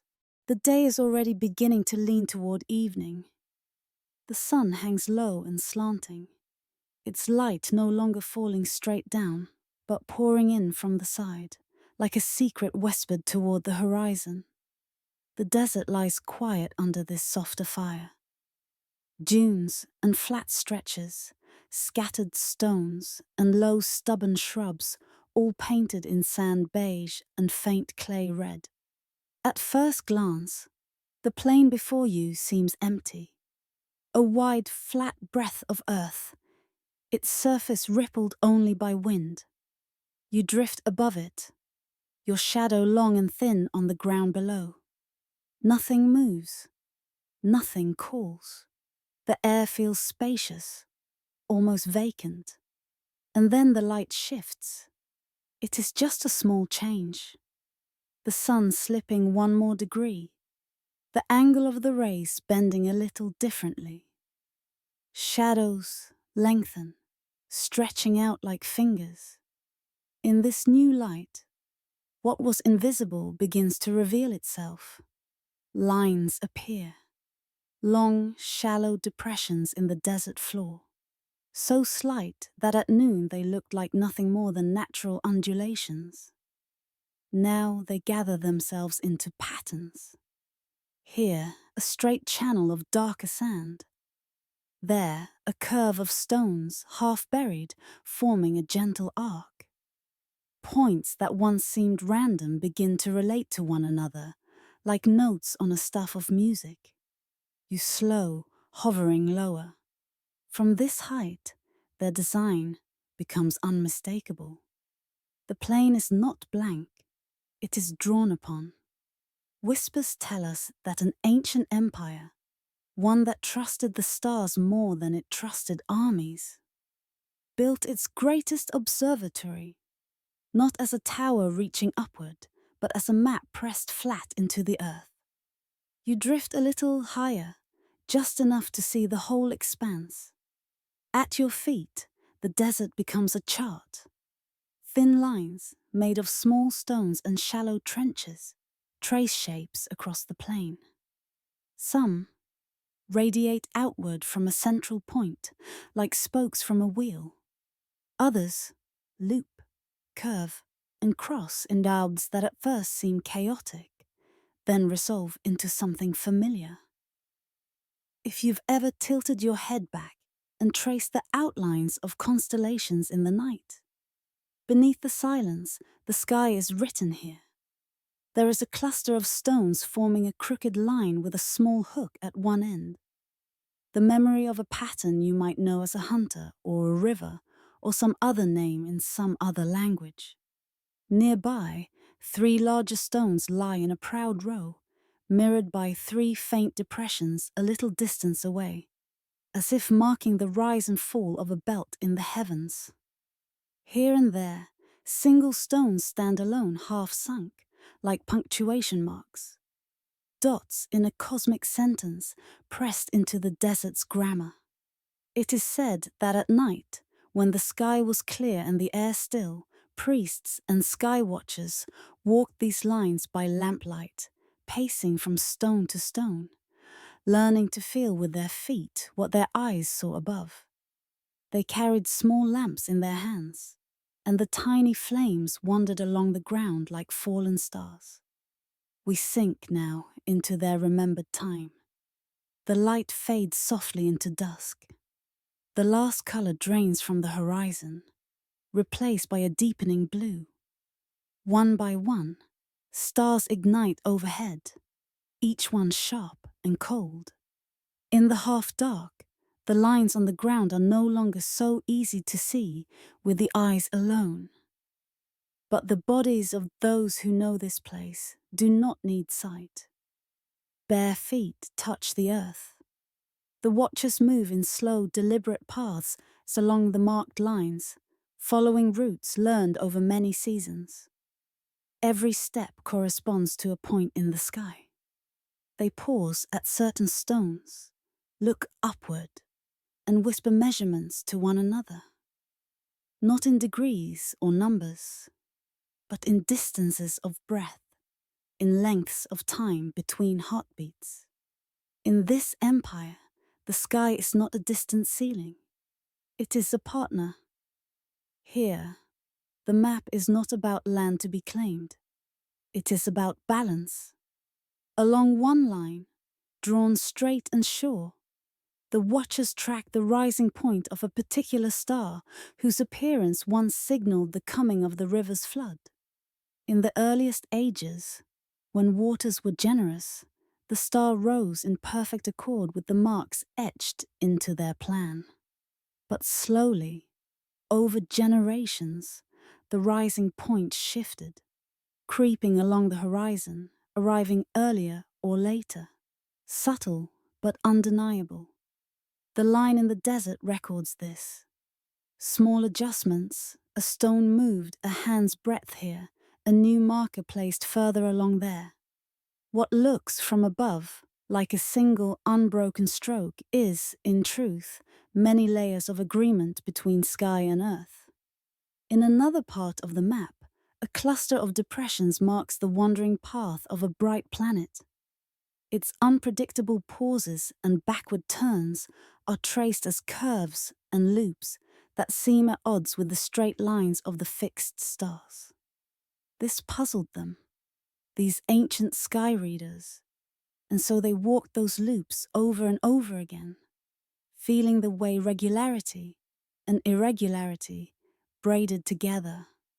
Where memory fades in ink and parchment, it endures in paths, walked countless times under a canopy of stars. The empire's neighbors might have seen this plain and thought it empty, or, at best, peculiar.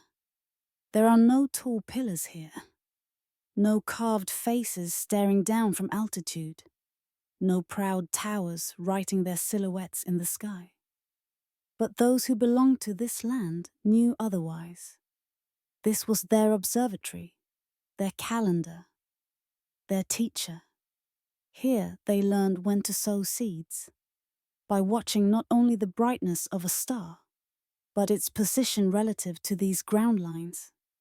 Here they decided when to tighten belts, when to share grain between regions, when to call meetings of distant kin. The sky above and the sky below spoke together, and they listened in the space between. Of course, not all stories are kind. As years unfolded, foreign chronicles began to describe this empire in dismissive terms.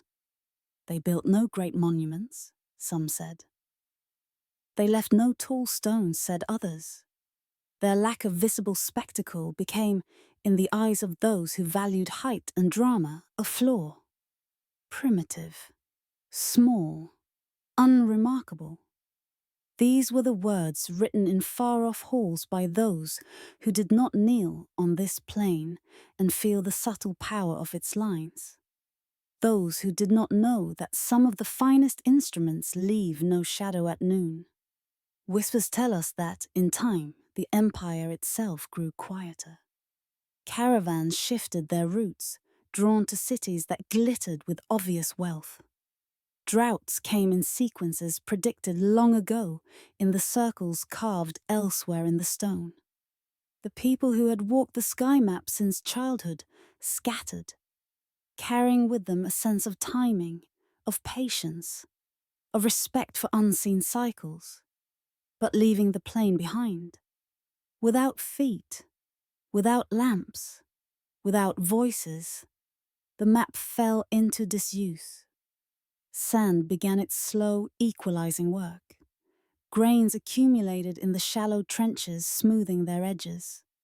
Small stones were nudged out of place by wind and restless weather. In particularly harsh years, storm buried entire sections, only for milder seasons to uncover them again in fragments. The desert does not rush, but it does not forget its own nature. The map, meant always to be a conversation between sky and ground, shifted gradually into a monologue of sand. We return to the present, where you hover above the plain once more, watching as the light thins even further. The sun has dipped beneath the horizon now. The last of its glow lingers like a faint memory along the edge of the world. Stars multiply overhead. Down below, the lines are still visible in the afterlight. Faint, then fainter. For a moment, the reflection of the sky is nearly perfect. Bright points above, stone markers below, mirroring one another like a pair of open hands. Then the darkness deepens. The ground begins to lose its details. The marks blur into one another, then slip entirely into shadow. Soon, you can see only the stars above, stretching from horizon to horizon, their patterns, once again, belonging entirely to the air. Where memory fades on the ground, it remains overhead, unchanged. It is said that sometimes, after rare rains, when water briefly gathers in the shallow depressions of the map, the sky returns more vividly. Pools form where stars once were indicated. At night, those small puddles catch the actual starlight, doubling each point for a brief season. The desert floor becomes a scattered necklace of tiny trembling reflections. Most who pass will never see it. They will come in daylight, glance at the plain, and find nothing but sand and low features. They will hurry on, seeking the comfort of visible ruin. High walls, broken statues, stones arranged into obvious shapes of temples and fortresses. This map was never meant to shout. It whispers. As you float in the warm night air, the sky above fully awake now, you feel a quiet reverence for this kind of legacy, one that hides in plain sight, depending on the angle of light, on the patience of the gaze, on the willingness to accept that the most intricate structures may be those that cannot be possessed or photographed easily. The sky map hidden in the desert floor does not need to be rediscovered to fulfill its purpose. It already has. It taught those who walked it what they needed to know. It left its imprint in their choices, in their descendants, in the lingering customs of when to plant and when to rest. Perhaps its final lesson is for you, listening here in the dimness of your own room.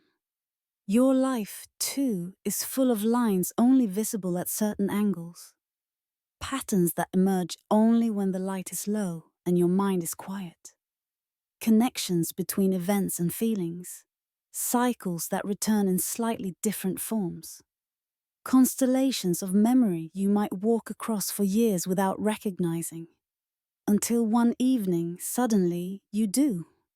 Some maps are not drawn to lead you to treasure. They are drawn to show you where you already stand. As your breathing slows, imagine yourself stepping gently onto that plain, barefoot, under those stars. You put your foot down, and by chance you land on one of the old lines.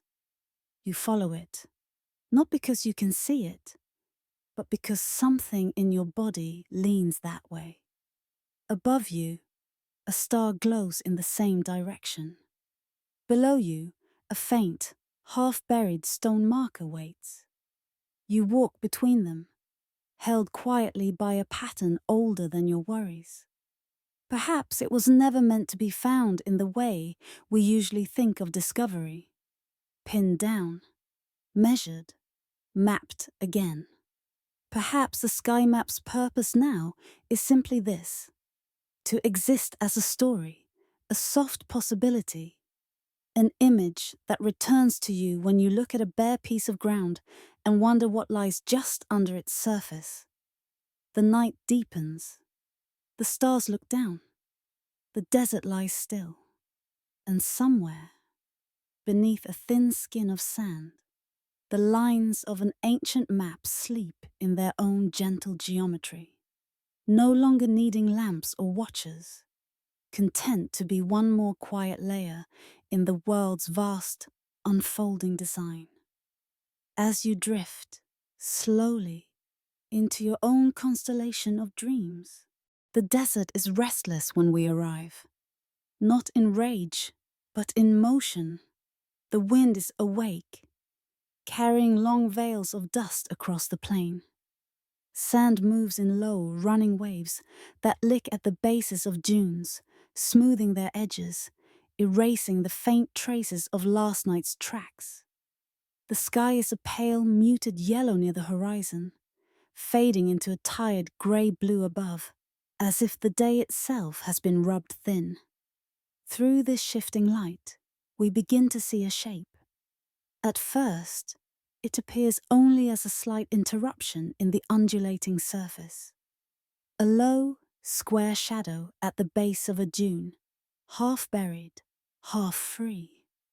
As we drift closer, the wind shifts, brushing aside a thin sheet of sand, as if lifting the corner of a curtain. Underneath, stone. A flat roof, its edges softened, its surface scarred by centuries of grit. A wall that rises just high enough to be a statement, but not a boast. No towers, no statues, only a simple, stubborn rectangle of weathered stone, standing where the desert has clearly tread, many times, to erase it. Whispers tell us that storms have buried this place over and over again, piling dunes over its head until even its roof disappeared beneath the sand. But each time, the wind, in its endless wandering, has changed directions, carving and cutting until the top re-emerged, like a breath taken after a long pause, as if some quiet agreement exists between the temple and the desert. I will not flee, and you will not quite succeed. We circle the structure in our mind, feeling the grain of the wind against its surfaces. On one side, a narrow gap lies where sand has been pushed away from a low doorway. The entrance is no taller than a person. You would have to bow your head to pass through. Above it, carved into the lintel, are faint symbols. Not the bold figures of gods or kings, but small, concentric shapes, like ripples on water, like sound waves captured in stone. Beneath the silence, those ripples still seem to vibrate. It is said that this was the temple's purpose, not to host loud rituals or dramatic offerings, but to listen. You move closer to the doorway. The wind thins as you approach, as if reluctant to cross the threshold. Sand has dusted the entrance, forming a small lip you must step over. The stone underfoot is cool, even in the lingering heat. Inside, the light dims almost instantly, wrapping the first steps in a twilight of dust and shadow. You take those steps in your imagination, and the world changes. The wind's muttering falls silent. The constant hiss of sand is cut off. The air inside is still, dense, as though it has been holding itself in this shape for centuries. It feels thick enough to touch, like you could press your palm against it and leave a faint impression. The entrance passage is short, its walls close on either side, guiding you inward like a pair of cupped hands. The ceiling is low enough that you feel its presence above you, but high enough that you can move without stooping. The floor is smooth stone worn slightly in the center where many feet once passed, then not so many, then none at all. At the end of this passage, a wider space opens. The main chamber of the temple is not large, but it feels larger than it is. Its proportions are strange in a gentle way. Slightly longer than it is wide, its ceiling subtly curved, its corners rounded rather than sharp. There are no statues here. No altars piled with offerings. No vivid paintings jostling for attention. The room is almost empty. Almost. In the center of the chamber, a single square of stone lies inset into the floor. A slightly different color from the surrounding slabs, as if it has been polished by more than just feet. Around the walls, at about shoulder height, a shallow ledge runs unbroken, curving gently at the corners. Above that ledge, the upper walls are smooth and bare, rising to meet the rounded ceiling like the inside of a listening shell. You stand there in your mind, in that uncluttered space, and you notice something else. The sound. At first, you think there is none. Silence wraps the room like a cloak. No wind, no distant shouts, no animal calls, no drip of water, just a padded waiting hush. But if you linger, if you let your own inner noise settle, the room itself begins to speak.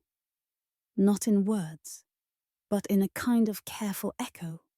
It is said that the temple was built after a drought, long ago, when the people of the surrounding lands realized that their usual ways of pleading with the sky had gone unanswered.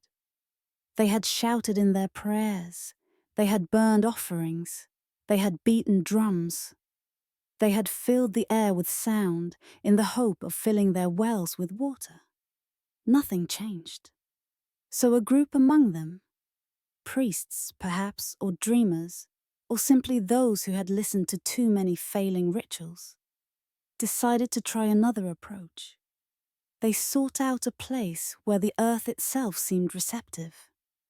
A slight hollow between dunes, where even in still weather the air seemed to swirl inward.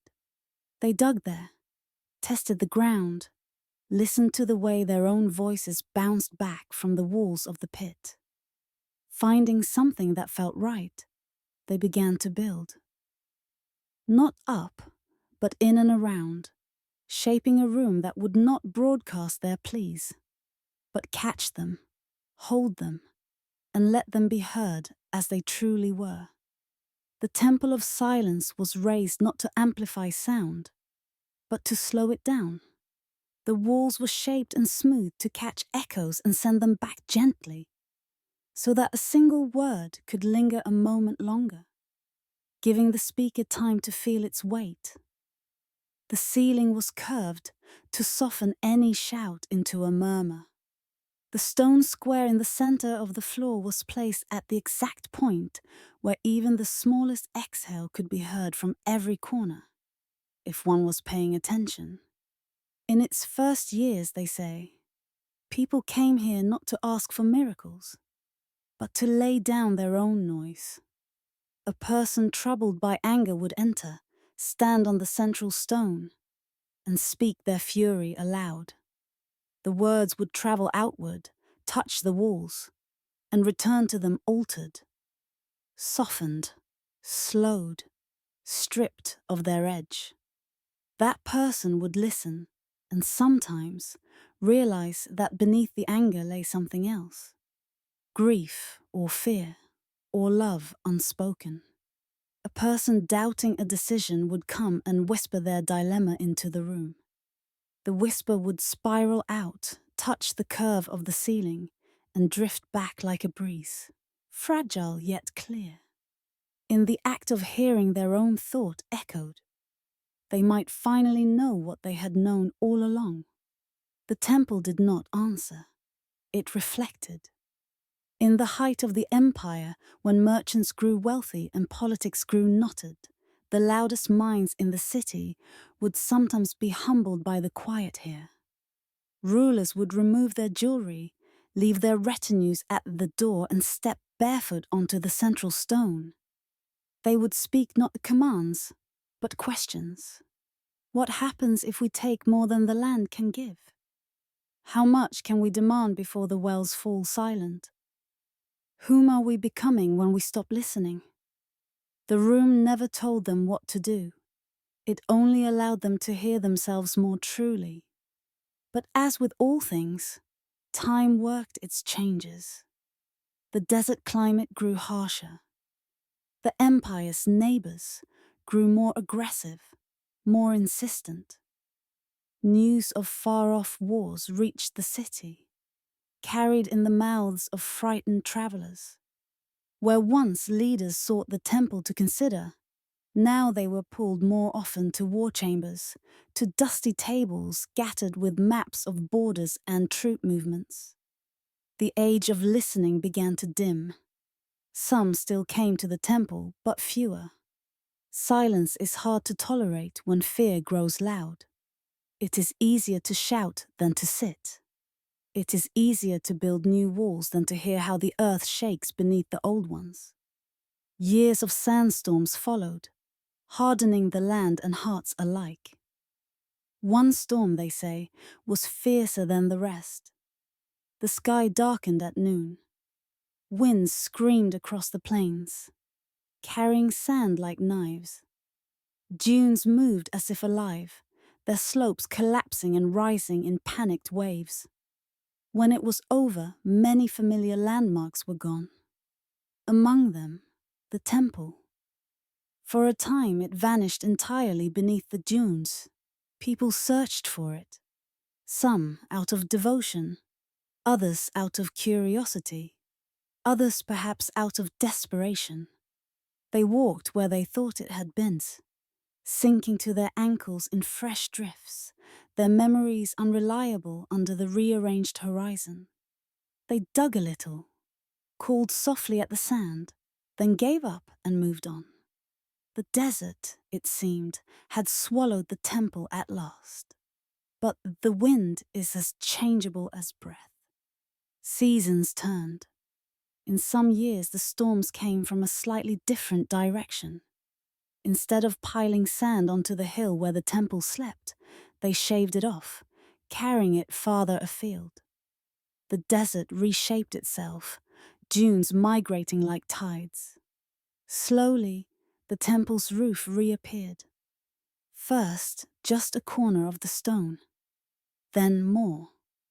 Then the outline of the whole flat top, its edges worn and rounded, but unmistakably different from the surrounding sand. The doorway cleared. The carved ripples above it, though faint, caught the light of certain sunsets, glowing briefly before fading into darkness again. The desert had tried to bury it, yes, but it had also, in its restless nature, refused to hold that burial permanently. The temple of silence rose and sank with the shifting moods of the sand, always returning eventually to the surface. Now, in this quiet, lonely age, few come. Those who do find the chamber inside, much as it must have been long ago. Dust lies thick on the central stone. The ledge around the walls is coated with a fine, unbroken skin of sand, the record of years without visitors. The air is heavier, its stillness layered, but the proportions are unchanged. The curve of the ceiling still guides sound gently. The rounded corners still soften any thought that tries to bounce too sharply. Standing there in your mind, you can almost hear the memory of voices, not the words themselves. Those have faded, but their shapes, sighs that once hovered in the center of the room, laughter that was quickly stifled, a single, startled gasp when someone realized that the quiet answer coming back to them was their own. Today, if someone were to bow and step inside, a wanderer, perhaps, seeking shelter from the wind, they might sit on the ledge and say nothing at all. Even that would be heard. The room would catch the tiny shifts of their breathing, the small creaks of their bones, the shuffle of their clothes, and return that sound to them as a reminder. You are here, you exist. Even when no one is listening out there, something is listening in here. Perhaps that is why the desert could not keep it buried. You drift out once more, through the narrow entrance back into the fading light. The wind brushes your face. The sky has darkened into deeper blues and violets. A few bright stars hang above the flat roof of the temple, as if curious about what lies inside. From where you hover, the structure is small. The dunes around it are taller, more dramatic. The horizon is wide. The world could very easily step past this low square of stone and never know it is anything more than an odd rock formation. Yet now you know. You know that inside that unassuming shape is a room designed not for display, but for listening. A space where sound is not thrown outward, but folded inward and returned. A place where the world's endless noise can be laid down, even for a moment. Perhaps you do not have such a chamber in your own home, in your own city. Perhaps there is no carved stone, no central square, no carefully shaped ceiling to hold your words and give them back softened. But somewhere within you, there is a similar room. A quiet place that cannot be fully buried, no matter how many storms pass over it. Sometimes life piles sand over that inner temple. Tasks, worries, voices, expectations. For a while, it seems to vanish. You forget how to enter. You forget how to listen. You walk in circles on the surface of your days, thinking the silence is gone. But like the desert's wayward winds, time shifts. Something changes. A habit falls away. A conversation ends. A night comes when you are finally too tired to shout. And then, almost without trying, you find the doorway again. You step inside. You hear your own breath. You feel the room of yourself, listening back. Some voices only echo when we are ready to hear them. Some temples only rise when the wind turns just so. The desert refused to swallow this one. Perhaps it knows we still need places that hold our questions without answering. That cradle our fears without feeding them. That allow our own words to soften and come home. As your eyes grow heavy and the edges of the waking world begin to blur, imagine resting for a while on that inner ledge. The outside noise drifts away. The stone beneath you is cool. The air around you is thick and gentle. Your thoughts, once sharp and frantic, move more slowly now, like sand settling after a storm. The temple of silence does not speak. It does not judge. It simply offers you back to yourself. Outside, the wind still wanders. The dunes still rise and fall. The stars still shine above the low, stubborn roof. And within, in the deepest quiet, you are finally free to fall, softly, into your own stillness. The sun is low when we begin, a tired coin resting just above the horizon. Its light spreads outward in a muted band of gold, turning the edges of distant dunes into glowing lines like the rim of a bowl. The air is cooling, but still warm enough that you feel it breathing against your skin. The sky is clearing its throat of the day, pale blue thinning at the top, a hint of a dusky blue deepening toward night. Before you lies a small rise of rock, not a grand cliff, not a towering outcrop, just a modest shoulder of stone pushing through the sand. Around its base, dunes gather like folds of cloth, pooling in soft curves. On its flanks, the rock is etched with faint lines and grooves, the work of wind and forgotten rains. You drift closer, drawn not by drama, but by something in the way the stone seems to lean forward. As if holding a story it is almost too tired to tell. On a ledge halfway up, there are marks. From a distance, they look like nothing more than random scratches.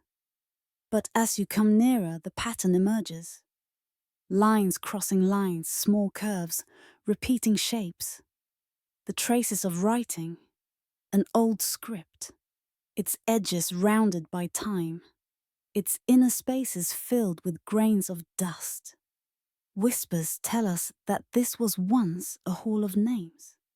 Not far from the city of Wells, near the road that walked itself into memory, there stood a simple building where stone walls carried the names of those who had lived and worked and wandered through the empire. Not just rulers and priests, not only generals and scribes, but potters and traders, healers and herdsmen, singers whose songs never reached the courts, children whose laughter never crossed into official chronicles. In that hall, the stone was divided into long, narrow bands. Along each band, names were carved in small, careful letters, each accompanied by a subtle symbol. A wave for those who watched water, a star for those who watched the sky, a spiral for those whose work circled through seasons. Farmers, keepers of grain, midwives. For a time, the hall was a place of quiet pride. People would come and run their fingers over the marks, feeling the joining of their brief lives to the larger body of the place. When someone died, their name might receive a small dot underneath, not as an end, but as a note that their story had passed into the invisible current beneath the visible world. But stories, like water, can be redirected. As years passed and powers shifted, there came rulers who preferred certain names over others.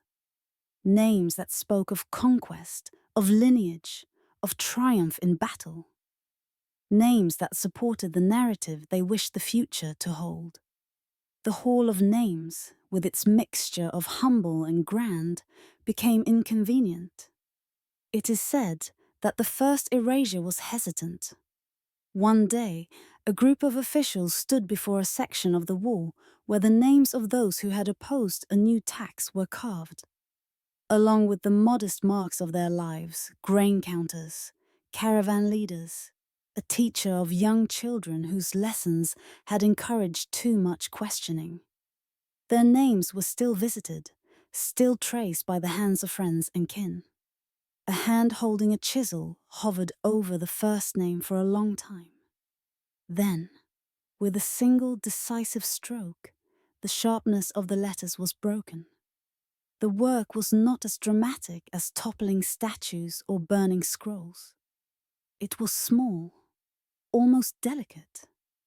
The chisel scraped and tapped, carving grooves where grooves had been, but deeper, misaligned, making certain letters unreadable, certain symbols unrecognizable. The stone complied, giving up its clarity in thin, powdery curls. Those curls fell at the worker's feet, pale and weightless, scratched into dust. More names followed. In the weeks and months that came, other walls received similar attention. Those who had been inconvenient were thinned out. Those whose deeds did not fit the new narrative had their identities softened, blurred, removed. In some sections, entire bands were scraped down to bare stone, the faint ghosts of letters stretching across the surface, like shadows of things no longer allowed to stand in the light. The Hall of Names, once a place where stone grew richer with each carving, became a place where stone grew emptier with each pass of the chisel. And yet, something subtle happened along the way. The dust from each erasure did not vanish. The workers brushed it into small piles or at the base of the wall, streaks of pale powder against darker stone. Later, others swept those piles into shallow trays and carried them out, scattering them where they would not be noticed. A corner of a courtyard, the edge of a path, the base of the outcrop where you now float in your mind. The wind, that patient keeper of loose things, did the rest. It lifted the dust in small, invisible sighs, carrying it away grain by grain. Over days and nights, years and decades, that dust traveled. It caught on cloth and hair, lodged in the folds of pants, settled in the cracks of city walls. It drifted into wells mingling with the water, touching tongues that never knew they were tasting the ground-up remnants of forgotten names. Eventually, as the city thinned and the desert advanced, the dust departed those places as well, lifted once more into the high dry air and carried out over the dunes. Where memory fades from stone, it begins again in sand. Now you find yourself standing in your imagination on the crest of a dune. The wind is softer up here. It strokes the surface of the sand in long, slow gestures, lifting a thin skin of the grains and letting them fall again in delicate, gliding arcs. The dune's shape is always changing, yet somehow always itself. A subtle, moving architecture. You scoop up a handful of sand in thought alone, holding it up to the fading light. It looks uniform, fine grains, pale and shifting, slipping between your fingers. But if you could magnify it, if you could pause the motion and look closely at each tiny particle, you might see that some are smoother than others. Some are tinged with faint colors, iron red, chalk white, whisper of marble grey. Among them are the powdered remains of those erased letters, those chipped symbols, those painstakingly carved names. You cannot read them anymore. No single grain holds a whole identity. But together, they carry the residue of many lives, folded into the desert's endless body. It is said that on certain nights, when the wind moves just so, the dunes sing. A low hum, a trembling, a vibration you feel more in your bones than in your ears. It happens when dry sand flows down the steep face of a dune in great quantities, each grain brushing against another at just the right speed, in just the right way, producing a tone that seems to come from nowhere and everywhere at once. Some call it the desert's song. Others think of it as a warning. But there are those who believe that in that humming, the erased names find a new voice. Not as distinct nouns, not as clear syllables, but as a blended chorus. The sound of countless small selves, once carved and then ground away, now reunited in a single long note that rises and falls with the shifting slopes. As you stand on the dune, you can almost hear it. A faint, deep vibration, like a breath drawn in and held, then slowly let out.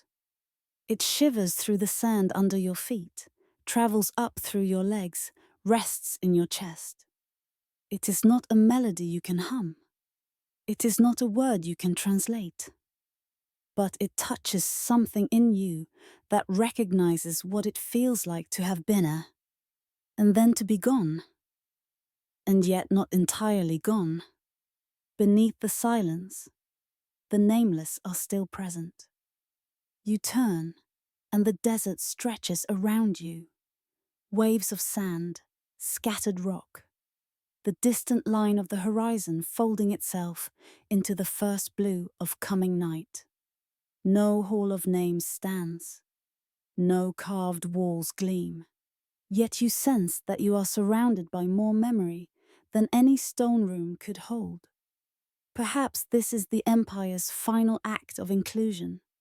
On the wall, only those chosen, or allowed, could have their names carved. There were always more people than places on the stone. But in the sand, everyone is equal. Those whose names were never carved, those whose names were carved and then erased, and those whose names were never even spoken aloud in grand rooms, all are ground together, unseparated. The desert does not distinguish between dust from a king's title and dust from a potter's mark. Where the chisel was selective, the wind is generous. You settle down now onto the slope in your mind, feeling the sand give a little under your weight. It supports you and yields at the same time. If you shift, the grains adjust, flowing, filling, making room. Up close, the surface is not smooth at all. It is full of tiny peaks and valleys, minute ridges where one set of grains has come to rest against another. Light glances off them in countless micro-reflections, like a galaxy of quiet stars. You think of the Hall of Names, tethered to one place, its walls eventually standing in an empty city. You think of the chisel, the scraping, the dust falling. You think of those grains now, spread across 100 dunes, carried in the folds of storms, blown over travelers who never heard of the people whose ground-up names brush their skin. For a while no one knows, and it seems like forgetting. But then someone, somewhere, listening in the right way, hears the hum of a singing dune and feels it as more than a curiosity. They do not decode it. They do not write it down as notes on a page. They simply stand there until their own heart begins to beat in time with that low, steady vibration, and something quiet is restored. Not in the mind, which loves sharp details and clear accounts, but in the deeper, wordless parts of the self that understand connection without needing it spelled out. The sun has slipped away entirely now. The sky is thick with stars. The dunes lie vast and dark, their shapes barely visible in the faint, scattered light. If there is a wind song, it is softer, almost below hearing. The world feels held, paused. You may never see the place where the Hall of Names once stood. You may never touch the stone that carried and then surrendered those letters. You may never walk on a singing dune. But tonight, in this gentle corridor between waking and sleep, you can hold the image of a handful of sand and know that even what is erased leaves traces. Not all forgetting is absolute. Not all erasure is an ending. Some things are released from the narrow confines of line and symbol into a wider, more diffused kind of presence. So when you think of your own smallness, your own fear of vanishing, you might remember this: that there are ways of being remembered that do not rely on being carved into anything fixed. That the way you have moved through the world, the kindnesses, the questions, the quiet choices, may one day be ground down and scattered, but still present in the atmosphere of those who come after. Perhaps you will not be a name on a wall. Perhaps you will be a tone in someone's inner music, a softness in their decisions, a grain in the sand of their own becoming. The dunes settle, the night deepens, the desert breathes, and you, carrying now the story of names turned to dust and dust turned to song, are free to let go of today's sharp edges and drift, grain by grain, thought by thought, into the vast, gentle expanse of sleep. The desert is in its gentlest hour. The heat has unwound its tight fists and gone to rest beyond the horizon. What remains is a softness, warm but not harsh, like the last warmth in a stone that has held the sun all day and is now ready to give it back. Above you, the sky is enormous, a deep, spacious dusk sky blue sinking slowly into indigo, then into velvet black. Stars appear one by one, then all at once, gathering into slow rivers of light that flow from edge to edge. Beneath you, the sand is cool. If you imagine your bare feet pressing into it, the grains move aside, making room, then gently leaning back against your skin. They do not resist, they simply adjust, as they have adjusted to so many things. to winds, to rains, to hooves and wheels and footsteps that came before your own. From where you stand in your mind, the desert looks empty. No walls, no towering ruins, no broken statues thrusting up their tired faces. Only dunes and flats and quiet hollows. Only wind and starlight and silence. But you know better now, because we have walked here before, in stories. Somewhere beneath you is a city that chose to fold itself into sand, its streets still aligned with stars, its courtyards filled with a silence that is not absence, but rest. Somewhere nearby, beneath another curve of earth, a gate lies buried 3 times. By the desert, by story, and by forgetfulness, still holding the perfect bend of its once proud arch. Further along this invisible map, a ring of wells faces upward, no longer calling water from darkness, only cradling sky. Their dry throats still trace the shape of a city that grew around depth instead of height. There is a library that wrote its secrets on sheets of melted sand, then shattered itself rather than let its knowledge be turned into a weapon.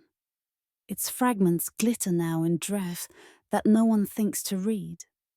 There is a road that once rang with the sound of wheels and voices, now a ghost under the caravan's new path, its stones resting beneath a thin skin of sand, remembering each step that passes above. There is a palace that prepared itself to become a hill, filling its own rooms with sand so it could lie down with dignity. Its ceilings now the earth you might sit on to watch the stars. There is a sky map still faintly traced in the plain, lines and markers that once taught people to move in rhythm with the heavens. Now half buried, half visible when the light slants just so. There is a temple of silence that the desert buries and reveals in turns. A low square of stone where sound learns to come home to itself, hiding in plain sight among taller, emptier dunes. And there is the dust, the sand that remembered the names, holding in its endless grains the powdered remains of letters once carved in stone. The names of those who lived, loved, worked, and vanished, now dissolved into a chorus that hums in the bones of singing dunes. You are standing now atop all of this, on the surface of a story that has learned to keep its voice low. Beneath the silence, an empire is still here. It is not waiting for archaeologists with brushes and tools, though they may come one day. It is not waiting for cameras or books or exhibits behind glass, though those too may arrive. It is waiting only in the way old things wait. Not impatiently, not hungrily, but simply existing, fully itself, whether anyone notices or not. You take a slow step forward in your imagination. Sand shifts under your heel, flows around your toe, remembers its own long journey. From mountains ground down over ages, from riverbeds dried, from stones once carved and then chipped away. Each grain has traveled farther than any caravan. Each grain has been part of many worlds. Your footprint appears, a shallow hollow in the starlit surface. For a moment, the ridge of your toes, the curve of your arch, the weight of your body are all written into the desert's skin. Then a thin breath of wind curls through, blurring the edges, softening the imprint, beginning the work of erasing. And yet, just below that hollow, the city lies untouched. The gate holds its shape. The wells keep their circles. The library's melted glass glows in the dark. The palace breathes in the slow way stone breathes. The sky map's lines still trace patterns no eye can see tonight. The temple's chamber still waits, full of untouched echo. The desert hums with the names that have gone to dust. Where memory fades in one layer, it remains in another.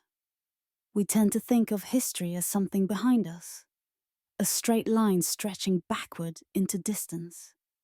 But here, in this night, you begin to feel that it is also beneath you, stacked and folded, like blankets laid one atop another, each still warmed by the bodies that once rested there. The empire hidden in the sand is not a single thing. It is a tapestry of many choices.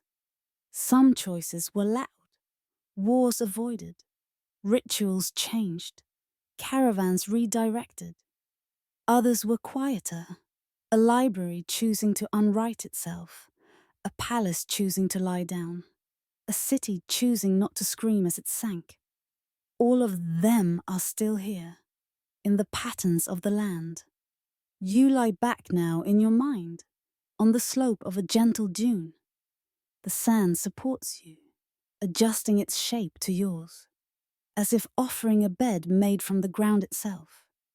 You feel the coolness of it seeping through whatever separates you from it, soothing the heat and sharpness of the day. Above you, the stars move in their old slow dance. Perhaps they look very much as they did to those who once walked these buried streets and halls. Perhaps they watched the same constellations rise and set, traced the same river of light, made wishes or prayers or measurements by the same pale points. You are connected to them by this sky and by this ground. For a moment, let your thoughts drift downward, as if you were pouring them through the sand, letting them seep past the thin layer of your present concerns, deeper into the cool, hidden spaces. Your worries about tomorrow sit at the surface like loose grains, easily moved. Beneath them lie older worries, worn thin by being carried for so long. Deeper still are questions that do not need answers tonight, only room. Imagine those questions settling gently into the chambers of the hidden city, taking a place on its empty shelves, standing quietly in its silent courtyards, resting against its patient walls. The empire below knows something about carrying what cannot be fixed quickly. It knows how to hold stories unspoken. It knows how to let sharpness soften over time. It knows how to become less visible without becoming less real. Some voices only echo when we are ready to listen. Perhaps that is what this hidden kingdom offers you. Not a set of facts, but a way of listening differently.